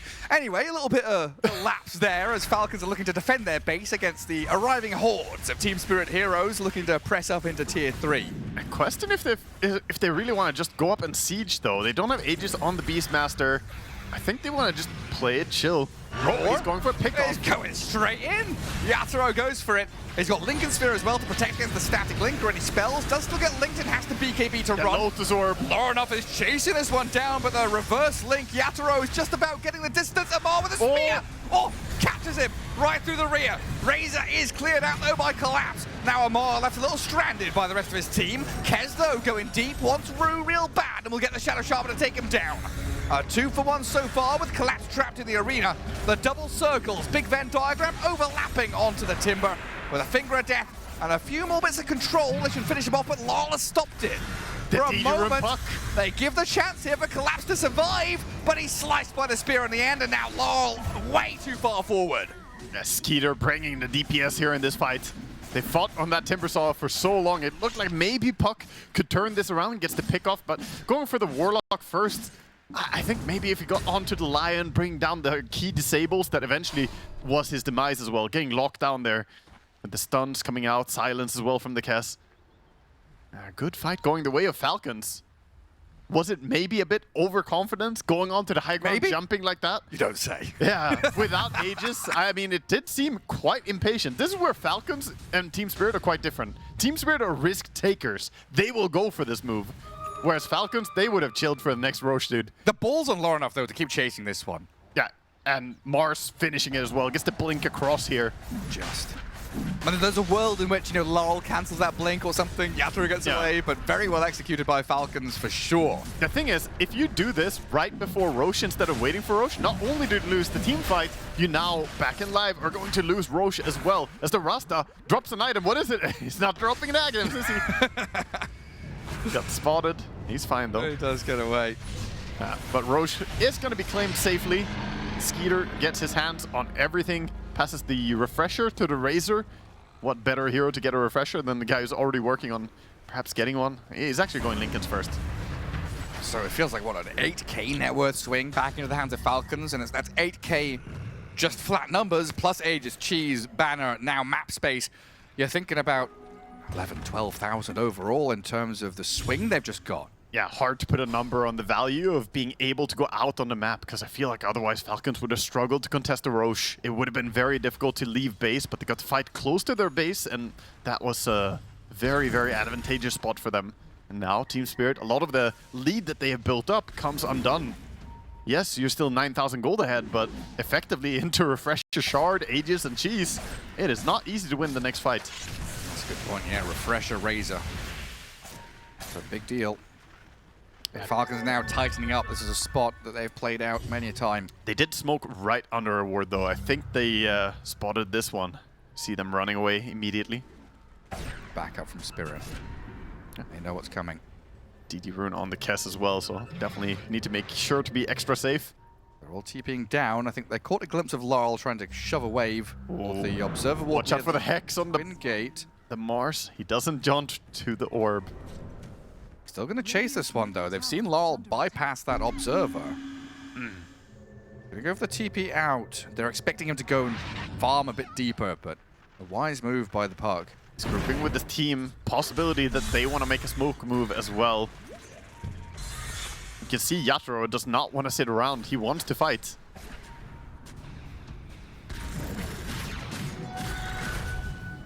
Leading the way. Run. Amar starts. Hex and Arena jump on this Yatoro Beastmaster. Push the damage through Skitters. Cares. Yatoro's dying. He's gone. Disappears. Crit is finished off by Laurel, but Spirit just lose heroes too quickly. They've got no firepower left. Collapse and Panto getting speared around. Timbersaw eyed up with a golden dropped on him. Skitters giving him the clicks, but they realize with the Aghanim Scepter going, they don't have what it takes. Lorinov eats the cheese, and Falcons happy with what they got. Yeah, just gonna reset on that. They get a big pick off there. Beautiful, nice jump with the Yules immediately to trigger the Lincolns, and then hexing. I was just seeing Amar quickly realizing that he can catch this, set up for his team, get the kill. Almost forced a Timbersaw kill as well with the spear back, but of course, when they expended so many resources, hard to go through a Timber as well. Oh, there's got to be a vibe shift from Spirit. That's a couple of times now we've had the Beastmaster leading out, getting caught, getting killed. Yeah. Maybe Collapse has got to take the mantle there and just go forward with Yatoro being the second wave. Level 25 power spikes coming in soon for Mars as well. Already have Kess with a 100% crit damage increase. The the Beastmaster of Yatoro, he went with the no wild access cooldown. Again, yeah. Yeah, very commonly we see the other one, but he seems to be preferring the no wild access repeatedly. Oh, Amar with the refresher now. With that level 25 talent, a lot of regen. Oh, it's insane. That one is so nice because he has refreshers of 2 ultis, giving the safe area to play under for his team, especially Razor and Kess, who easily benefits from it, being melee heroes, basically. Razor sort of functions like a melee hero. And Kess, with a Daedalus being delivered shortly, is going to be outputting a tremendous amount of damage. And that, whatever it was, 17k lead, whittled down to 5-4, basically meaningless at this point, approaching 40 minutes. Yeah, and this is where you start questioning how good is late-game Beastmaster hard carry, right? Compared to the traditional carries. They even have a sort of double carry thing going on where Lorinov is a mid-Razor who definitely scales really well into late game. What's he buying? Is that Disperser on Yatoro? I think he has, yeah. Disperser's coming up next. Wants to get access to Dispel him for speed. Also, of course, a way for him to break Lincoln Spheres, because that's the problematic part. Right. The Lincolns on Razor, Lincolns on the Kess. He just can't go on people. That's problematic. And he's been wanting to go first. I think what they need is for Collapse to be the one they ship in first. Yes. It doesn't work if they ever send in Beastmaster and he gets caught. That's just a fight over. Too much of their continuous damage is supposed to be from that roar into Beastmaster going from one to the next. The Pac-Man mode. You're not going to make the sound effect? Yes. Spirit moving up to top rune spot. That's where I got my nickname. Wagga, wagga, wagga, wagga. Oh, yeah? You know who was really good at Pac-Man? Who? Nahas. Really? Yeah, he played in an arcade in Seattle. Damn, dude. Throw him under a bus. We had plenty of time to practice, Okay. Damn, I mentioned Nahas for like 2 seconds. You're like, oh yeah, gets the shotgun immediately. I do miss Nahas. No, we're good friends. He gave me one of the best bits of advice of becoming being a caster. Oh, he did? I was a bit down and out at one point in my career, and he's like, you know, it doesn't matter what you say or what words you use; it's how you say it. There you go. It's like, you know, classic American mentality, right? You just be loud and loud and brash about stuff. Be confident. He did know about being loud. I will never, ever forget Hotpit trolling him with a full game of Mafia where nobody was Mafia. And then he ran around the entire building chasing him with a chair. Screaming at him. Back in the game, it's a bit of a lull right now where they're mostly just setting up for the top Torm. Bottom being controlled by Falcons.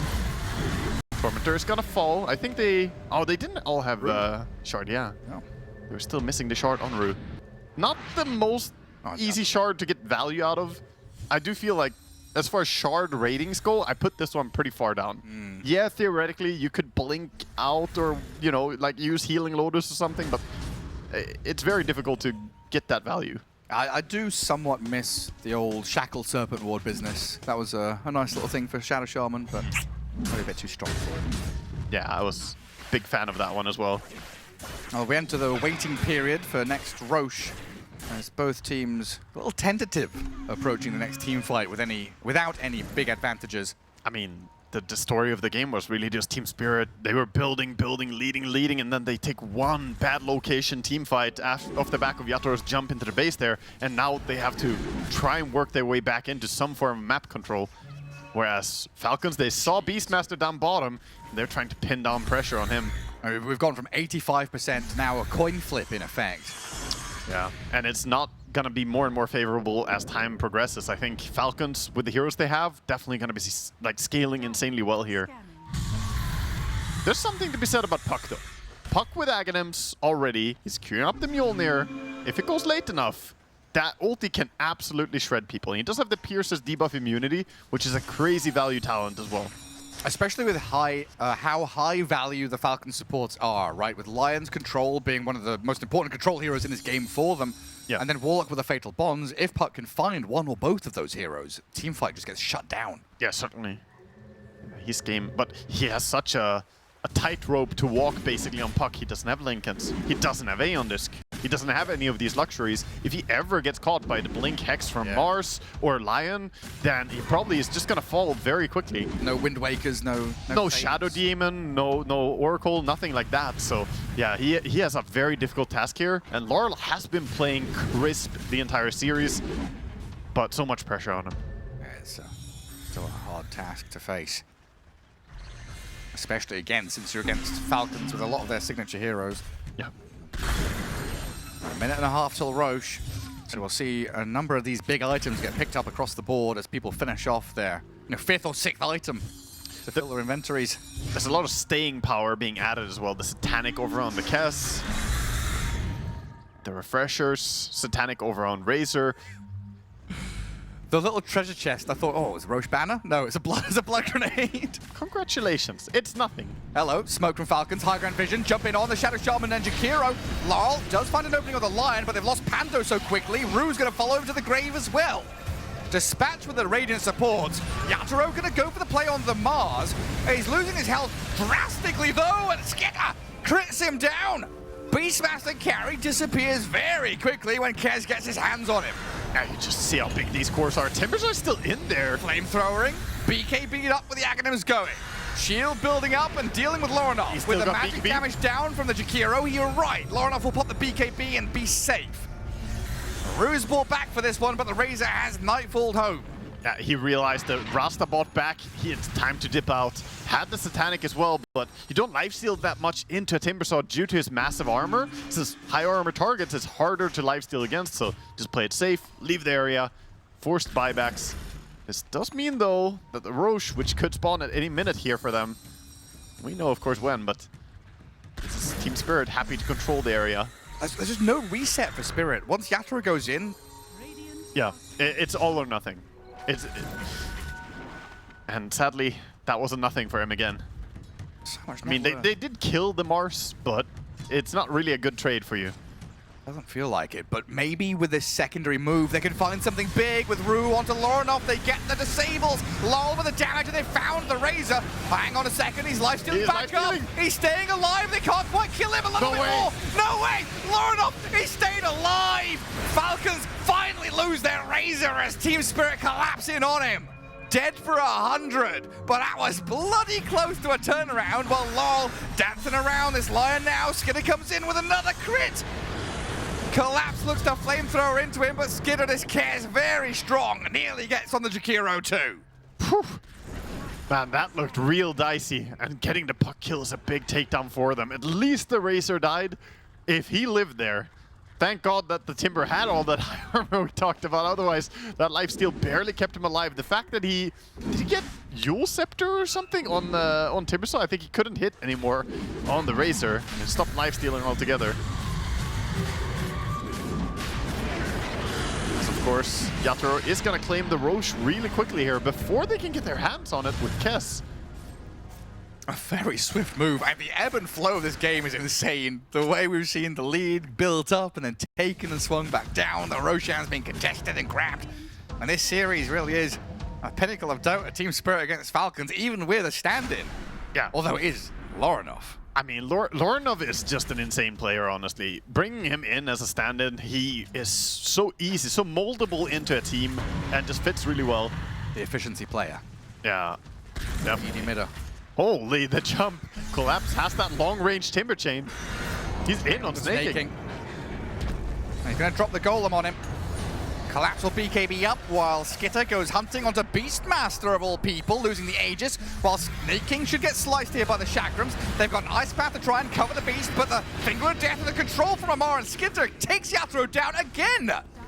He's gone for 100. There's no puck for a couple more seconds, so Panto's left isolated here to give Skitter a double kill. You know what? First game of the series, I said that Amar was looking a little bit shaky here or there, but that was a perfect spear. On the Aegis respawn, he could not even press BKB. And doing it on the Yules is one thing, you trained it 1,000 times. Doing it on the Aegis respawn, it's easy to mess that one up, but he did not. Amar caught him there. Nice coordination. Of course, Skeeter getting the first life down as well. Feels like Game 3's on the horizon, Waga. Yeah, looks like we might go the distance, Gareth, as we'll see if they can hold. They still have the puck with a Refresher Shard. Nice high ground ward, though. I think they spotted him for a second. Have to be careful, of course, the night vision from the Golem as well, for a split second seeing them. Holding your breath and waiting for the jump. You don't want to give an easy fight. Timbersaw can go up in D ward, probably. He's not an easy takedown. Looks like they are just going to play towards more objectives, more advantage, but going high ground, even with 2 dead, is a risky business. Puck and Timber, between the two of them, can do a lot of damage with the Refresher on Puck. Yeah. He's queuing the Rapier, I think, no? Oh, it's Nullifier, never mind. Puck, I mean, if this game gets desperate enough, we might see a Rapier from Law. I think it's close to that territory. You might just need something to burst through the satanic healing carry of Kess and Razor. What is Kez's next item? Is it Aghanim's time? I mean, depends who you ask. I mean... He's 6-slotted now. MKB maybe? Backpack it? Well, at the Shrine, Amar and Yatoro are having a head-to-head again, but BKB'd Mars forces him back while Lal goes hunting. Slices down Crit. Arena's here, though, to deal with Collapse, trapped inside the Colosseum and Skinner. Beyond godlike Kez finds the kill, but Rue will lock him down in place. Hexed and shackled with the macroplier over. Lal still in his arena with Yatoro, can't quite get the gap closed on the Skitter. Lal is dying! Zapped by the Kez. And he's getting away.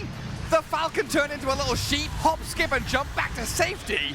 Spirit down 2 cores, and Falcon still a lot left in the tank. Amar with a double kill. Collapse 1v5. I don't know what he can do here, though. He's pretty fast. He can get pretty far away with the Timber Chain, but there's so many enemies. A life steal kicks in for Skitter now. He's on the tail of Collapse. They cancel the Timber Chain with the Golem drop, and that's it. 5-man wipe. Falcons on your doorstep. Looking to close out game 2. Amazing team fighting from them there. And Team Spirit, they have to be kicking themselves. This was their game. They had it in the bag, Gareth. They did the hard part. They dominated the laning stage, took over the game. Super fast timing, 16-minute Roche. They took the Torment, they took Roche, took everything. Had the map control by all rights, but they got a little bit impatient, Gareth. Yatoro wanted to go home for an early bedtime, but instead he dragged this one out to a game 3, giving Falcons a second win here in this series as GG is called. Amar and everyone tipping Lauren off, so I don't know if some comms there or some confidence from the Razor set off that chain reaction to give Falcons the chance to take this one to game 3. Yeah, I think Lorenov, he may not have the flashiest stats. He's 4, 5, and 17 in this game, but this man was on the front line. He was there doing his part and just helping his... Yes, us. Over here, Dota 2 is happening, draft is done, game is starting. We'll get into game 3 here between Falcons and Team Spirit with some temporal shifts in the draft as we move Yatoro away from that tempo picking Beastmaster into this more Spirit-style delay the game and play for late. Yeah, I think after the games we just witnessed, we saw Yatoro playing on the Beastmaster 2 times in a row. Kind of worked, kind of didn't. And it was really nice for majority of that second game. But on the back of one single, overconfidence mistake, you can't really win anymore. And that's the downside to not being on a traditional hard carry role. You don't have the forgiveness, really. This time, he is Face of Void. A lot of people would argue the hardest carry in Dota. Yeah. Void definitely brings the late game, and Team Spirit just need to hold on. But I'm concerned, Gareth. They got DK and Pugna on the side of Falcons. They can delete towers between these two. Yeah, plus the tempo you get from this offlane Razor, the Ember Spirit who can gap close and play quickly. There is that tempo, like the panel was saying, that brings speed to Falcons draft to get that oppressive game state going, which could shut Spirit down from an early point. And as Amar was saying in the all chat, you can't give him Mars 3 times in a row. Collap's going to have a little taste of the Mars himself. Yeah, he was asking for it. Let me Mars one more game. We had a pretty repetitive draft in this series overall, but this looks a little bit fresh. We still have the Razor, of course, but trading a little bit. Going over on the side of Amar instead of Loranov. That's something they've loved to do, right? The whole Malrine, Skitter, and Amar shift with the 3 cores overlapping in their hero pool. Very handy to be able to put this Razor wherever they want to. Yeah, getting a stand-in who also fits into that is very funny. Very nice. So mid lane, Laurel against Loranov, the Ember Spirit versus Puck matchup. And we'll see the 2 side lanes there in tandem as well, with Yatoro faces Void, Jakiro alongside him into this Muerta Razor lane. And then down south, Collapse against Skitter, the Mars and Dragon Knight there. Of course, with the Hoodwink and the Pugna. Yeah, and so far, Laurel off to a good start, as I usually say in these matchups, honestly. He's playing so well. 2 denies already, 3 last hits. Not doing a bad job to start off. Ember is getting a CS as well, though, but so far only gets, not even gonna get the 1 deny. And it's one of those fun matchups which goes, both ways, right? The double-edged sword, both of them can deal with each other in the game depending on vision, items, and who gets that initial jump. I think it's the hardest spear to deal with when you're Puck, though. Ember, definitely a lot more painful than Storm and Void. Storm and Void can be very back and forth, whereas Ember, I think the Sleight of Fist can do so much damage into the Puck. Right. It's really scary to get rooted as well as Puck, so he'll have to be on his toes. Yeah, because I remember, I'm thinking a long time back, right? A lot of these lane matchups, there were swings from one side to the other, depending on little bits of tech and little bits of information or skills and stuff like that from individual players. Because we had that period of a long time where Ember Spirits didn't buy Blightstone and then started buying Blightstone against Puck and started slapping the lane. Yeah, similarly we had the Storm and Ember who counter each other back and forth in different patches, where it's like, oh, you break the Flame Guard. No, wait, they buffed the Flame Guard, now you don't break it. Or like TA versus Puck, Queen of Pain versus Lina, all these things. Oh, Lina just has to buy 2 mangoes at minute 2 and she's fine. All kinds of cool things like that. But so far, Water Rune's going to be gathered up by both opposing mid laners to keep themselves topped up. 1 for 1 in the lane. No banner lasted for him there. Snaking trying to keep access to his small camp, keep this lane in front of his tower so Skitter can continue the free farm he's already obtained. So far, so good for Collapse, though, keeping the last hit value high and spearing back Skitter whenever he has a chance. Yeah, doing a pretty good job. Collapse, of course, on Mars, one of his most comfortable heroes, so completely expecting him to have a good time here in the lane. But Pugna can be a real nuisance. Brings a lot of damage. One of the few heroes who can trade fairly well into the Hoodwink as well. Just having very long attack range and high movement speed really helps Pugna in this matchup. Fighting over that Lotus pool. And Laurel and Loranov both expending their resources to drop low while gathering their last hits. Got a Fairy Fire for Laurel and still some regen for Loranov to play with. Yeah, even in this matchup, Loranov is going with the traditional, or the nowadays common build of maxing out the Flame Guard, going for the more farm-oriented routes. And Flame Guard also just does a lot of damage. But, you know, we might see maxing Sleight of Fists more common against Puck in the past. Always annoying when the mid laner glyphs like that. You're like, oh, I'm going to secure this last hit. It's like, nope, glyphed up, delay things out, force you to back up a bit. That's 99% of my glyph usages right there on the mid lane. Stop him from getting one last hit. There you go. Exactly. Any bit of value you can get. And that top lane already faces Void 18-3, protected by the Jakiro. Early days, we saw Panto fully zoning crit out of this lane. But Amar, it seems like, has done very well for himself as this continual battle between Panto and Crit. Panto wants to regain access to the large camp. Ultimately, the Jakiro has to be very careful about going too close to Amar. He does not really want to run up and hit him too much. Has to be very tentative about how he plays the lane, but Panto has the pull camp available. Gonna try and do a split pull by the looks of things. See if he can get only 2 creeps. Yeah, that's pretty perfect right there. You leave 2, pull 2. Sometimes pulling 3 is fine too, but always nice to just force your opponent to choose. You want to stay on the lane or get these. There is Panto stepping up low, gives the static link to Amar, so bonus damage being drained. And a dead shot to force him back. That'll keep Jakiro at bay for the next minute. Just shows the potential. Didn't really step too far up and still so much damage, so that's why he can't get too close to the Razor. But Panto, for now, knows his limits. Nice phase shift out, Laurel. Good attempt by Loronov there to get that slight chains on him. On a knife's edge in that mid lane though, both dropping very low. Yeah, makes it easy to make a rotation towards mid, but meanwhile bottom, Collapse being run at. Dying to the... He's got his spells, he should be fine. He's just holding them because he doesn't want to expend his mana unnecessarily. Double bracer there allows him to be tanky and just frontline it. For Yeah. minute 6, Rune spawning in 30 seconds. Everybody and their mums coming to this mid lane. All supports gathering up to try and allow both of these slippery bottle-using nuisance heroes to try and get that first active rune of the game. Yeah, and the mid ward dewarded immediately by Panto as he saw the ward being planted by Crit. They had their own ward. Now This time, Collapse open though, and Pugner gives him the clicks. First blood for snaking, as everyone else was looking at that mid lane. Coiled though, Larl has hit 6 himself, and a blood grenade thrown by Rouge should gather them a kill on Loronov. so they get something at least while leaving their offlaner. Crit kind of taunting here. He has boots. He should be fine against the Jakiro, who doesn't have the same mobility. No boots for him yet. That's invis rune for Larl though, so bottle refill, unlikely to go and do anything with it. Just going to stick it out in lane and keep that acceleration going. Yeah. Very close. 3 XP until level 6 for the Ember Spirit. Yeah, he was right behind, but they did chain stun him pretty nicely. The coil into the bushwhack. He would have died even if he got the level 6 during it. He was still always gonna fall there. But yeah, Skeeter is getting the free farm, and I think we're gonna see what the panel was talking about as well. Skeeter, he always loves to make early moves. For now, they're laying into this tower using the Pugna. Yeah, really laying it in there. And Skitter is also going to move across towards Wisdom Shrine.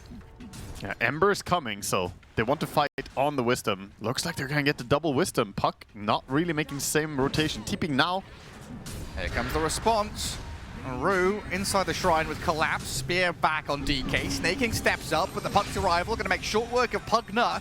And now Dragon Knight dropping low to Collapse and Panto. Oh, Falcons overstepping here, showing their hand, and Team Spirit responding in kind with numbers. Slaying multiple cores, getting their Wisdom Shrine and unlocking the power of LoL.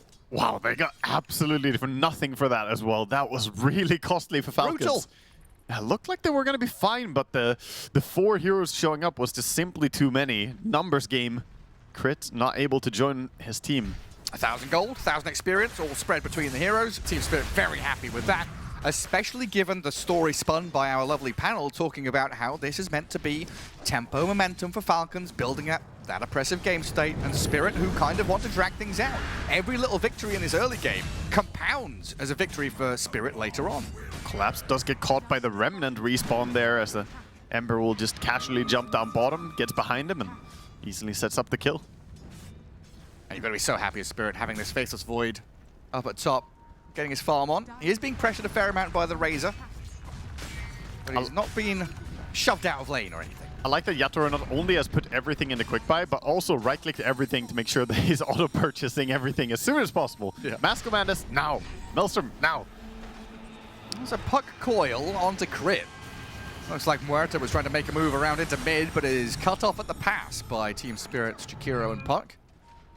The Fairy Dragon and the Twin-Headed Dragon pairing up very nicely. Yeah, so far, Laurel been part of 5 kills already. We're only 8 minutes into the game, so good moves coming out from Laurel and his Puck. Do you think they're the same species, or is it the same genus, or is it a different subspecies? I reckon Is a Fairy Dragon a true dragon or a false dragon? probably thousands and thousands of aeons ago, Gareth, that they Separated, divided. yeah. Indeed. Not quite the same. Well, at least they're not wyverns, because they're cheating. No, they're filthy animals, yeah. Drakes as well, they're disgusting, aren't they? Fake. Fake dragons.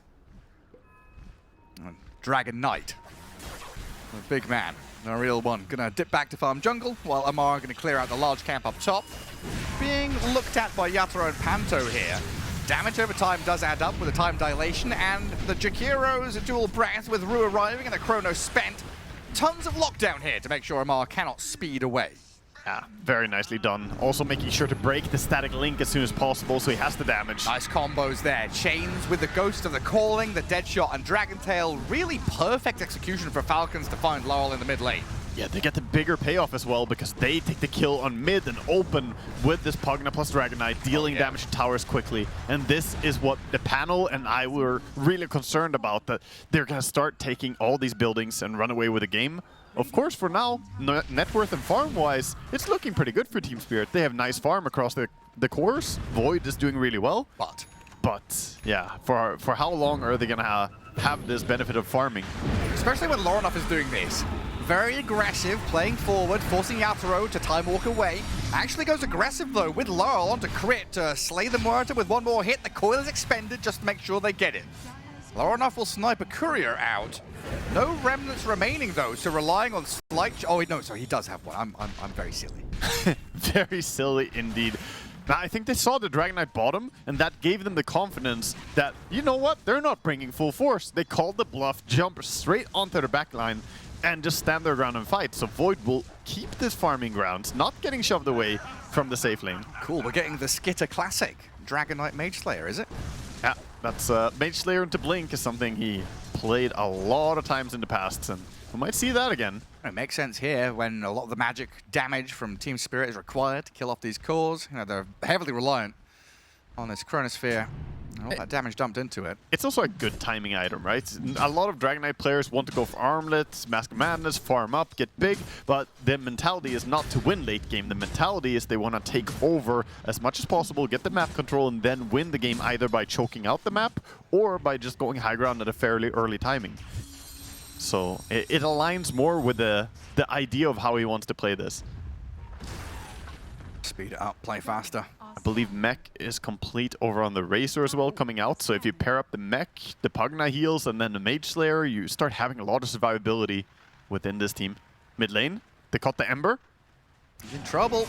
Oh, he cuts the tree. Don't get the Bushwhack down. Hoodwink trying to launch that projectile into him with a sharpshooter. Well, Loronov's going to slip away. Yeah, good. Regen rune as well for his troubles. Calling and Arena place. They're going to catch crit inside of it. Look to finish off the Muerta here with a spear from Collapse. Lorinov counting his lucky stars there. He was able to get out. Yeah, that was really nice by him. The Quelling Blade. He was spamming Quelling Blade to cut down the Hoodwink Bushwhack. I wonder what hotkey he's got it on. Mouse wheel up. Yeah, as fast as possible. Got one. Oh, another chrono on this Razor. Deja vu for Amar. Bushwhack will land on him. Life drain not going to be good enough. Yeah, no, you're going to need more medics than that to save him. That was a lot of damage coming out. And Kiro and Void combine their ultimates. That's just... someone is going to die. Maybe he's got one of those mice where you can unlock the mouse wheel and just let it roll. Oh, yeah, you just spin it. Spin it, yeah. Spam the Quelling Blade. That's how you pick stuff real fast. Well, the first two chronos here from Team Spirit, getting kills on this Razor twice in quick succession. Feels pretty good, because quite often a Faceless Void can just be like, well, I don't want to rotate, I don't want to move. Yep. I'll let the teammates come to him and utilize that big blue bubble very nicely. This is about as good as early game could possibly have gone for Team Spirit. 9 kills, doing fantastic, held top tower for quite a while. Faceless Void got to farm all the way to Mask of Madness and almost full Maelstrom before getting shoved out of lane. But? For now, no buts. They're chasing. No buts, okay. I mean, there's a concern for sure. The map could get a bit small with all their tier 1s falling. Yeah. So maybe now the approach for Lorinov to go diving into jungles alongside this crit Muerta could get a little bit spicy. I think we need to see Team Spirit keep going with the big ultis they have. They have Coil, they have Mars ulti in just a few seconds. Got it now. I think they need to start making moves to keep all the attention away from Faceless Void. Just want to have these little chips, little whittling moves. They're going to rally around Collapse at this Wisdom Shrine. And it's about to pop back up, but Falcons, they've brought everyone bar the Razor here. Arena from the Mars, Lorinov, Ice Path with Skitter, but Puck, Laurel trying to jump in, getting blasted down by all this damage over time. Lorinov still alive, heals back up enough to Remnant over the top as they jump back in. Yataro's losing his life quickly now, has to time walk away. Ember for Mars, Puck dies for Pugna. Now the fear back on Jakiro, gets the kill for him, and Skitter's still blasting away with the Dragon Knight. There's a time walk in 2 seconds. Can Yataro weasel out of this? No, he can't. Crit finishes the job. Rue sneaking away, trying to TP far away. He's gonna get to safety. I request a replay. What happened? We need to watch Mars in that game. He snuck away, right? I think watching is better than me trying to explain it anyway. We should watch it back when if Nothing crazy happens immediately, of course, as they go onto the Razor. They found Amar, spear back with a blink from Collapse, trying to catch him with a bushwhack, but he's going to break free. The coil required from Laurel to come in. The mech and the static link, very, very fearsome opponent, this Amar Razor, even in a 1v3. Yeah, he's, I mean, pops the ulti and the mech, and he manages to fight them off. Strong enough to hold his ground. And now swinging to take over. Yeah, look at Mars here. You know, okay, it's a little bit after this when he starts getting away. We see them going on him, and he barely sneaks away. Just watch. Just out of the arena. Okay. Yeah, straight through into the trees. Okay. And then dies to Bucknell. He forgot, man. Oh, He forgot. no. Oh, that's pain. It could happen to you. It could happen to the top players too. And it will. It does. Pugnut's gonna get you. That sneaky little ward. And you can see Yatro as well getting hounded down. Too many debuffs on your debuff bar. Bucknell ward. Hard to notice. Too many things going. You try to do everything you can, right, in those fights. You try and push the absolute limits to what you can provide. One little extra stun. And the Pugna ward was just about to time out too, but it claims his life. Oh, now 16 minutes in, Falcons have started to pick up the speed. Top 3 net worth heroes were all theirs, got a 1k lead overall. As we start to think about that shift towards Roche and Tormentor, they are the ones that should be dictating the next few minutes of play. There's always a worry though, you see all the green lights lit up.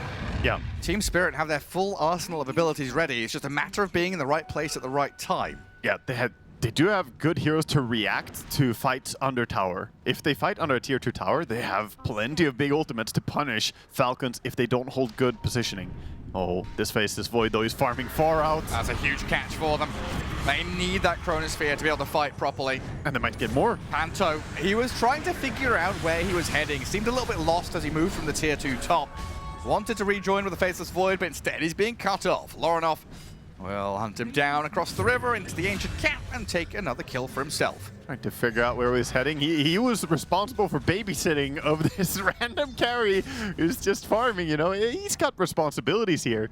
He's trying to take care of the poor little Faceless Void, and then suddenly... In his infancy. Yeah. But the Void doesn't want to take care of himself. He wants to farm. He wants to stay at home and play computer games all the time. Rue gets an opening with Laurel onto Crit, a coil on Pugna as well. I don't think Falcons have anyone in the vicinity. Ember, Razor, both mid and bot. Pugna just gonna fall. All the course already split up. It was just the supports remaining, and Team Spirit, they punished the 2 of them. I think it felt pretty natural for them to keep pushing, taking the tower there after getting the kill on the Faceless Void, but instead they were back on lanes and farming, and that gives a chance for Team Spirit to stop this advance. Team Spirit still in a very comfortable spot, only 1,000 gold behind. If they can keep this and just drag the game 10 more minutes, I think they're going to start looking like the big favorites to win this. The jump is still pretty scary from Falcons with his Blink DK, seeing how quickly Faceless Void can fall. But I'd imagine, you know, Yatro is one of those players where something happens to him once, and then for the rest of the game, he tucks behind people, he makes sure he doesn't get caught again, calls for vision from his team to give cover in these areas where he is farming. Yeah, it's also a part where if you're Dragon Knight and you're only like 1,000 gold ahead of a Faceless Void, you never feel comfortable. You just want to keep this guy far away from your amount of gold. And yeah, this is where Falcons might get a little bit stressed out. Going Mage Slayer Blink build, it's not a farm steroid build from Skeeter, so they need to make stuff happen. Yeah, especially when Spirit have hit their item timings too on a number of these initiation heroes. Yeah. Yeah. Collapse has his Blink, he's closing in on BKB, you know, basically a recipe away. Laurel has that Blink Witchblade, of course, so the ability for Team Spirit to either move across the map and migrate to areas where Faceless Void needs protection, or just react, like you said, at a tier 2 tower very quickly to spring into action. Yeah, for certain. And Manta Style is going to be the next item of choice for Yatro. Still got a way to farm. He's about to finish the Yasha just now. We have 45 seconds until Tormentor. For now, Team Spirit are kind of hanging in the area. I doubt that they really want to commit too much for it unless they smoke over the Faceless Void. But he's pretty happy just farming away. Slow and steady wins the race. Yeah. Faceless Tortoise over here. Falcons thinking about Tormentor as 20 minutes is 20 seconds away. They're gathering in that top left corner. Radiant are Pretty key item is finished up on crit as well. Went for that Yule Scepter first item on the Murta. Has the ability to catch puck, set up for his team. Can always follow up with silence. Oh, Speaking of puck, phase shift dodge. nicely done by Laurel. Laurel God. That's a nice dead shot. Tried to catch the puck. The calling's nice, and Laurenoff slices in. I still get the kill with his double damage Ember Spirit going. Another slight change in a moment. Might be able to catch up to Rue, but not quite close enough. Yeah, still a massive kill though, and they are close to this tower. Is under attack. Could look to pressure into a tier 2. Instead, they're going to keep down bottom. Yeah, reacting quickly here as Team Spirit thought they had a bit of an opening to pressure another objective. Panto instead gonna get dealt with. Dragon on dragon action. TP attempt. Dead shot. Crit has the Yule Scepter to cancel. There it comes. Finishing shot. Yeah. Faces Void up top. Got the static link, but definitely not enough to kill him between a Pugna and a Razor. They need a lot more help if they want to bring him down. Just gotta go through the gate, getting the 2 pickoffs. Now back towards the Tormentor. When all is said and done though, the Void still hitting creeps, getting towards that Manta. It's the ticking clock. Yeah, I mean, what's the lockdown for him, really? Dragon Tail? It's fairly limited, yeah. They didn't go for a Rod of Atos build, which I think makes sense, because you're gonna go Manta style anyway. They do mostly rely on Dragon Tail. Searing Chains does something, but yeah, the control is not amazing. The panel did point out that this is going to be a problem against the Puck and a Void. Both are very similar in nature, those slippery heroes. So what do you reckon? Scythe of Ice for third item on Razor or something like that? It might be worth, yeah, to consider it early. So looking at Greaves BKB, you know, there are so many luxury items you can go for. He queues up the Crimson, so wants to go tanky and auras, and that definitely can work if you're deathballing and going for big objectives. Yeah, I think you're just going to have to accept that you don't have catch right now, and then try and get a refresher Hex combo later on when it makes sense, but probably going to have to go for... Yeah, he queues up the refresher on Razor. This makes sense, because that allows him to go Hex as a follow-up item. Right, gotcha. And then he'll have double Hex, double BKB. This is a smart itemization by Amora, I think. Prepping for it. Panto with his own mech pops back to half health. As Yatoro here, fake pumps the Chrono, forcing that reaction out of Team Falcons to protect Laurenoff. Yeah. Just kidding, Chrono. Not gonna actually do it. They wouldn't dare. Dire As are they're scanning. setting up towards the Roche, Aegis would be a very, very good tool here for Falcons to be able to siege up on those tier 2 and maybe even tier 3 towers. Definitely not going to get it for free though, as they have good ways of scouting it. Got the Puck, Hoodwink, can give Vision with the Illusory Orb, can send it over. And even though Falcons have been a little bit behind the curve that they would ideally have wanted, still amassing this 4,000 lead, still being able to carve out large areas of the map for themselves, large tracts of land to be able to take over. Yeah. It's very difficult to go hunting. Like, the Puck is in that bottom river area farming these outer camps. Void is really tucked away. He's in the pocket. He's hidden big time. And then you can't really go find a Mars. He's farming the Largo pocket is what he's doing on Yatoro. He is, yeah. I think Largo, I don't think I've seen a single hero occupy that area as much as Largo does. There was that period where Sand King offlane was super popular, right? It's like the exact level 2 Sand King farming those jungle camps. 33 was like notorious for it. But in this patch nowadays, no, I don't think so. Oh, they saw the Dragon Knight. Void wants to go on him. This could be a decisive moment. It's pretty tanky though. 3k HP, They got a lot BKB of to go, damage. but the Chrono into all the damage. He doesn't get a chance to use the BKB.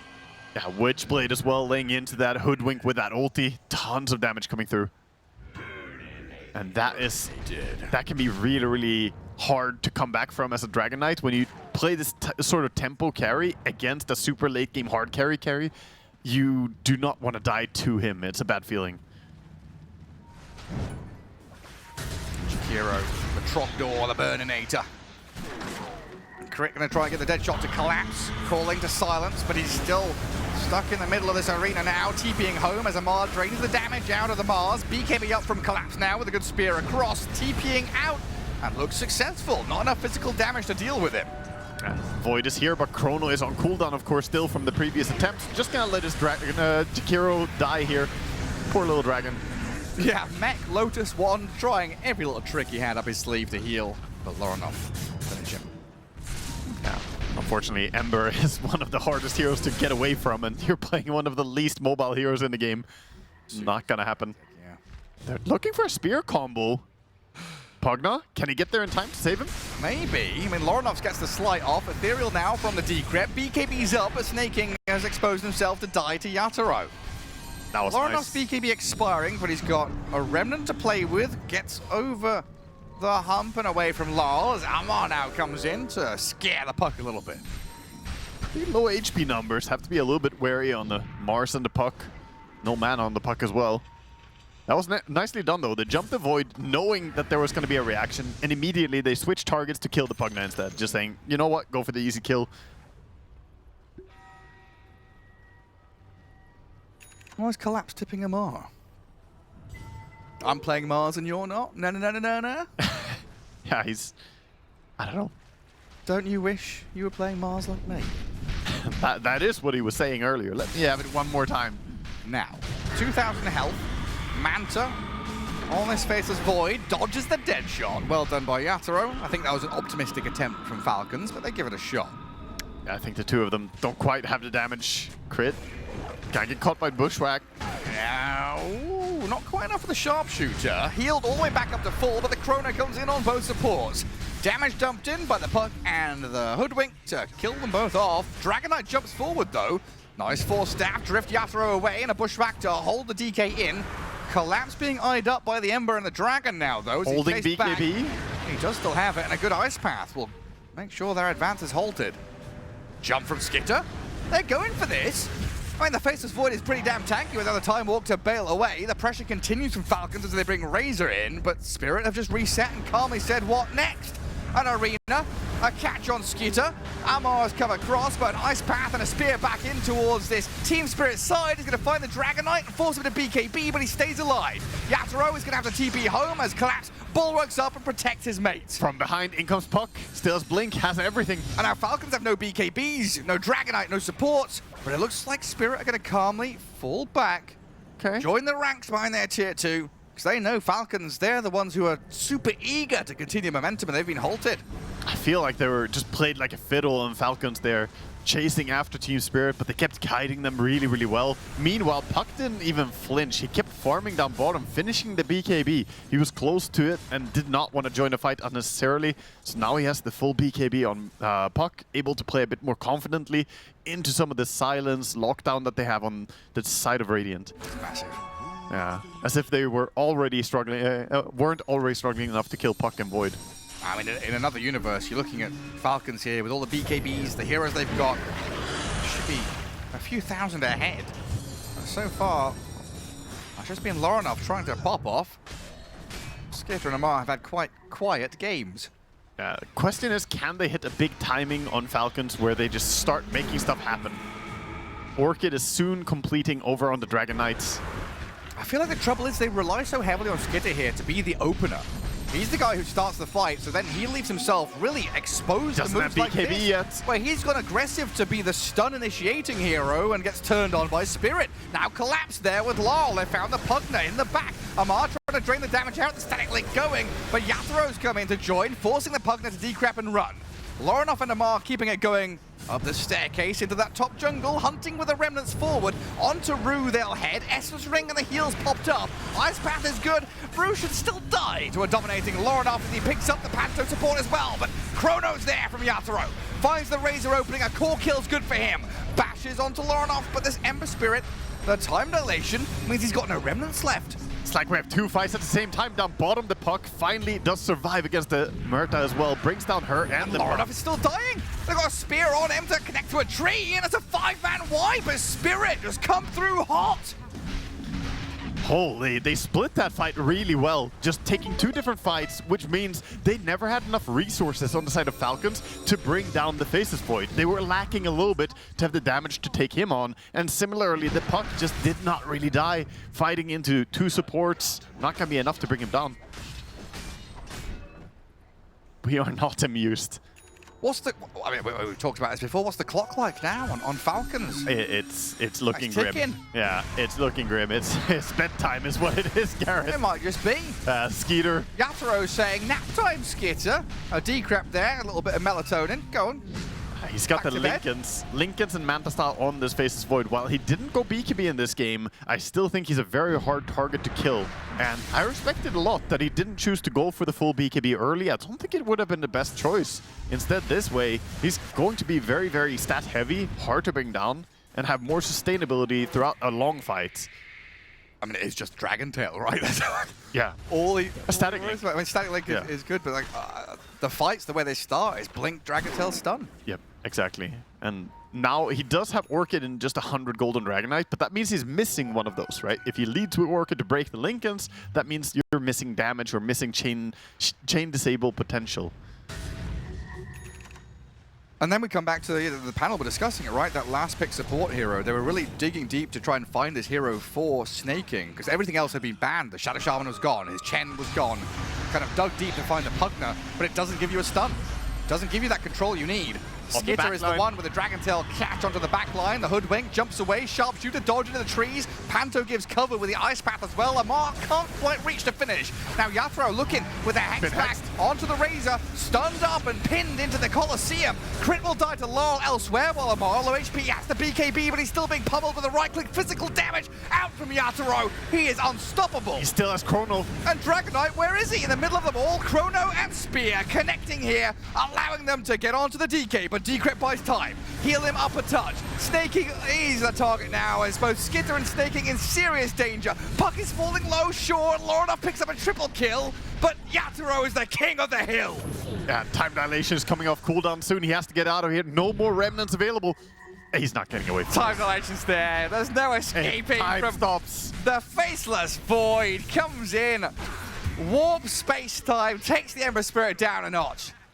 We have already entered the beginning of the end here. This is the end time. Yatoro, level 24. He is in the late game. I don't care if we are in the late game, but Yatoro is. He's gotten there. He's big enough. Mjolnir already so much DPS, and Nullifier coming up next. So even then, we won't be seeing any of these Pugna saves with the Decrepify. It is getting very, very grim for Falcons. Yatoro really is the alpha and the omega. The Destroyer of Worlds here in Game 3 against Falcons. He had some really good patience as well on Void there, not using Chrono for the easy kills that he was like, I'm definitely going to get this. It's just a matter of time and patience, keep hitting, and holding it for the more important kills. The Razor was going to die. Any time here, he could have just committed a Chrono to kill it faster, but no need. Yeah, just holding and holding. And DK feeling so desperate to scramble into this fight to find whatever he could. It was almost a disaster. The Spear could have pushed him out of the Chrono. Up to high ground. And then Chrono 2 teammates instead. That would have been something else. That would have been funny. But now back in live, we also have Roche being claimed, of course, on the back of this big teamfight win. Tormentor spawned, and Radiant are thinking maybe they can get it, but Collapse has an Invis rune. Spots Skeeter. It's pretty alone for now, but they're coming through the gates. Yatoro and Panto are joining through the gate in a second. Oh, they're coming for this one. Tormentor attempted. Lincoln's pop, Skitter stuns, Faceless Void, half HP, but he's perfectly fine to Manta. Come back in with Collapse. Arena Spear onto Crit in the back. Yatoro time lapses off a bunch of damage, finds the Pugna opening now. Laurel and Collapse will look to finish off Crit, and Tormentor belongs to Team Spirit. Yeah. They wanted to get at least a minor objective as the Roshan went the way of Team Spirit, but instead it's going to be losing Roche, losing Torm, losing a team fight. Everything is going the way that we all kind of knew. If you don't run over Team Spirit early in this game, it will start getting impossible to win. It's just the way the heroes match up. The inevitability. Yeah. And I think all of it comes back to how well Team Spirit did in the early part of the game. Their laning stage. Yeah, they were 9-3 or something kill score, maybe even better, and that's just not expected. I mean, Yatoro's level 25 now. He's got the backtrack, yeah, 20% backtrack chance, so now you need even more damage to try and go through him. Skitter furrowing his brow, trying to figure out how exactly they can dig themselves out of this hole. I don't know if you can dig yourself up. Try and get to Australia or something on the other side at this point. Just go that through. far down. And there's more bad news coming as well as the Aeon Disc is coming in, I believe, for the Puck. Is that? No, he's actually going for Octarine builds. Yeah, Octarine feeling confident. Arcane Rune bottled up as well. I like this. The Octarine is so nice on Puck. Quality of life.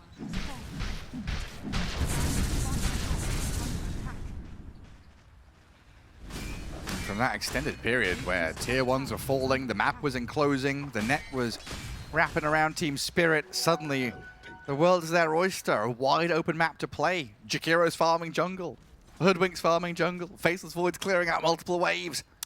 Yeah, they're all doing whatever they want. Lornovit's trying to steal a wisdom. He uses Sleight of Fist and sees collapse. I mean, props to Lornov. All the little details. Intelligent. I think he's just playing so sharp. 9-5-4, even in this losing game. For a stand-in, you cannot ask for much better than he's been delivering.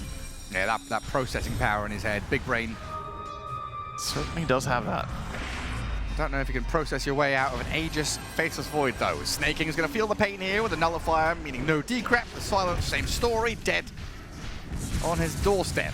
They're grouping, trying to go for something with Crit here together with Skeeter, Amar. That's just collapses a tanky Mars, isn't he? Yeah, and he's got that gem as well, so not going to be likely to step under a ward and get caught. Is he going to go for a play of his own? Collapse is lurking in the shadows here. He's yelling at them. Screaming from the tree. Why are the trees talking? Why are the trees moving? Well, Falcons a little perturbed by what's going on. Well, their base is also under assault. Team Spirit approached the tier 3. And honestly, have nearly finished it off with a double catapults behind Yatoro. They've got plenty of damage. He's just time walking forward again. Not a fear in the world. A minute and a half on Aegis.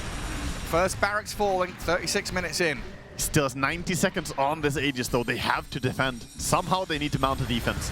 Jump in. They've broken past the Linkers. They've got a stun on Yatoro, but he time walks it all off. Time dilation to slow the advance as well. They've caught Lorinov in the arena with a spear. The damage comes quickly here, and the Chrono catching 2 cores as well. Razor BKB, that's going to be wasted now as Team Spirit. They relax. They say, okay, we go back on the Pug. They nullify, so no more decrep saves for you. Still holding Aegis on that Faceless Void as well. They are pummeling Falcons here. Kiting around, controlling up Amar. They'll lose the first life on the Void, but they've got so much left in the tank. A time walk forward, Yatoro sees the Pugna for another freebie. Nullified and slain as they get this Mars. Second jump back in onto Pugna. Razor on the outskirts, trying to do what he can. Skinner's jumped in. Team Spirit did lose their Pug, but Skinner now out in the open against being held. a Jakiro and a Hoodwink.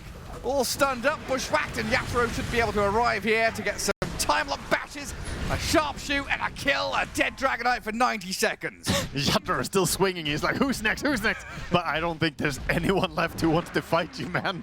Like, you're it, okay? You're him. It's Scrappy Doo, except he's useful. Let me at him, let me at him. He's got him.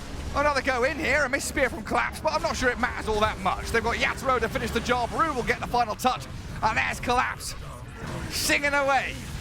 Yeah, I think this one is all but over right now as they're going still disciplined towards the racks, respecting the extra armor, of course, on the tier 4 towers. Before you take the racks, just opening up the mid lane. Not sure they're gonna even back away as Yatoro feeling pretty confident in the enemy base. And they're all full HP. They're dead for 40, dead for 50. No reason to really leave. Plenty of time.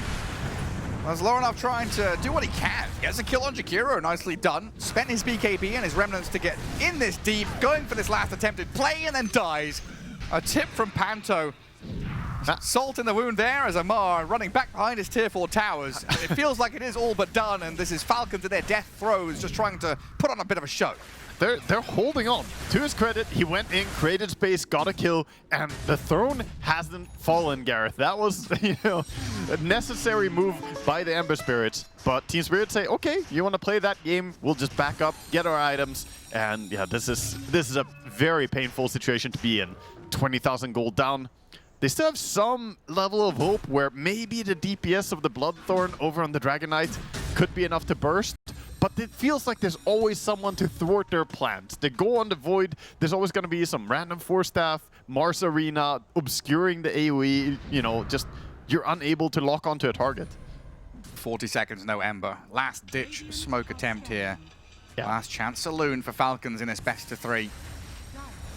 Scan on scan. None of them turn red. And there's no Panto yet. But there is a deep ward for the Dire behind that tier 2. Collapse, jumps away from Skitter, gets off the BKB, side the Vice, Dragonite, all pinned. and stunned up as Laurel goes to the backlines, aiming for the 2 supports. Skitter getting whacked and walled by Yatoro, changes targets to go towards Snaking now. Chrono there on the Razor, and Pugner finding Amar as Laurel deals with crit. Well executed by Team Spirit. Ember Spirit's respawning, but Falcons are bleeding out. Amar's going to go for the play onto the Mars. A good move by Peru there to get Laurel out of danger. They lose Collapse, but Yatoro's still going. Maxify down on the floor. The Faceless Void is whacking with the mace. The blunt damage will bring the Razor to his knees as Skitter's Dragonite on the run for Yatoro and Panto in the back lines. The spear connects there. The buyback from the Mars will finish off the job. They're trying to ignore the Void for as long as possible, but eventually that damage starts going through. Another jump, another Hex. Ice Path to follow. Chain stuns on Loronov. A spear connects and a finishing blow there as the only hero remaining will be a buyback out of the Razor. They're respawning on the supports again. It's going to be Razor and his 2 subs, but over a minute on the 2 other cores. Everybody alive on Team Spirit. This is written on the walls. It's written everywhere, Gareth. A massive vibe shift from the Beastmaster performances from Yatoro. A little bit sloppy, a little bit questionable, but now his hands on a late game hyper carry. The Faceless Void takes it to 40 minutes. Yeah, 15, 2, and 17, and he's looking to make it even more. Time walking forward. Doesn't have Chrono for a minute, but they've got plenty of damage to bring down the Barons. He'll jump in and dilate away onto this Muerta, and the Arena Spear's there to find the Pugner. They'll get blown up one by one. This Razor is finished off, and GG is called. Team Spirit wrap it up with a Game 3 victory. Impressive stuff from them. In particular, I want to give a final shout out to that early game. They just absolutely held on with heroes that should be way weaker early on. They got tons of kills, held the top tower for 12 or 13 minutes.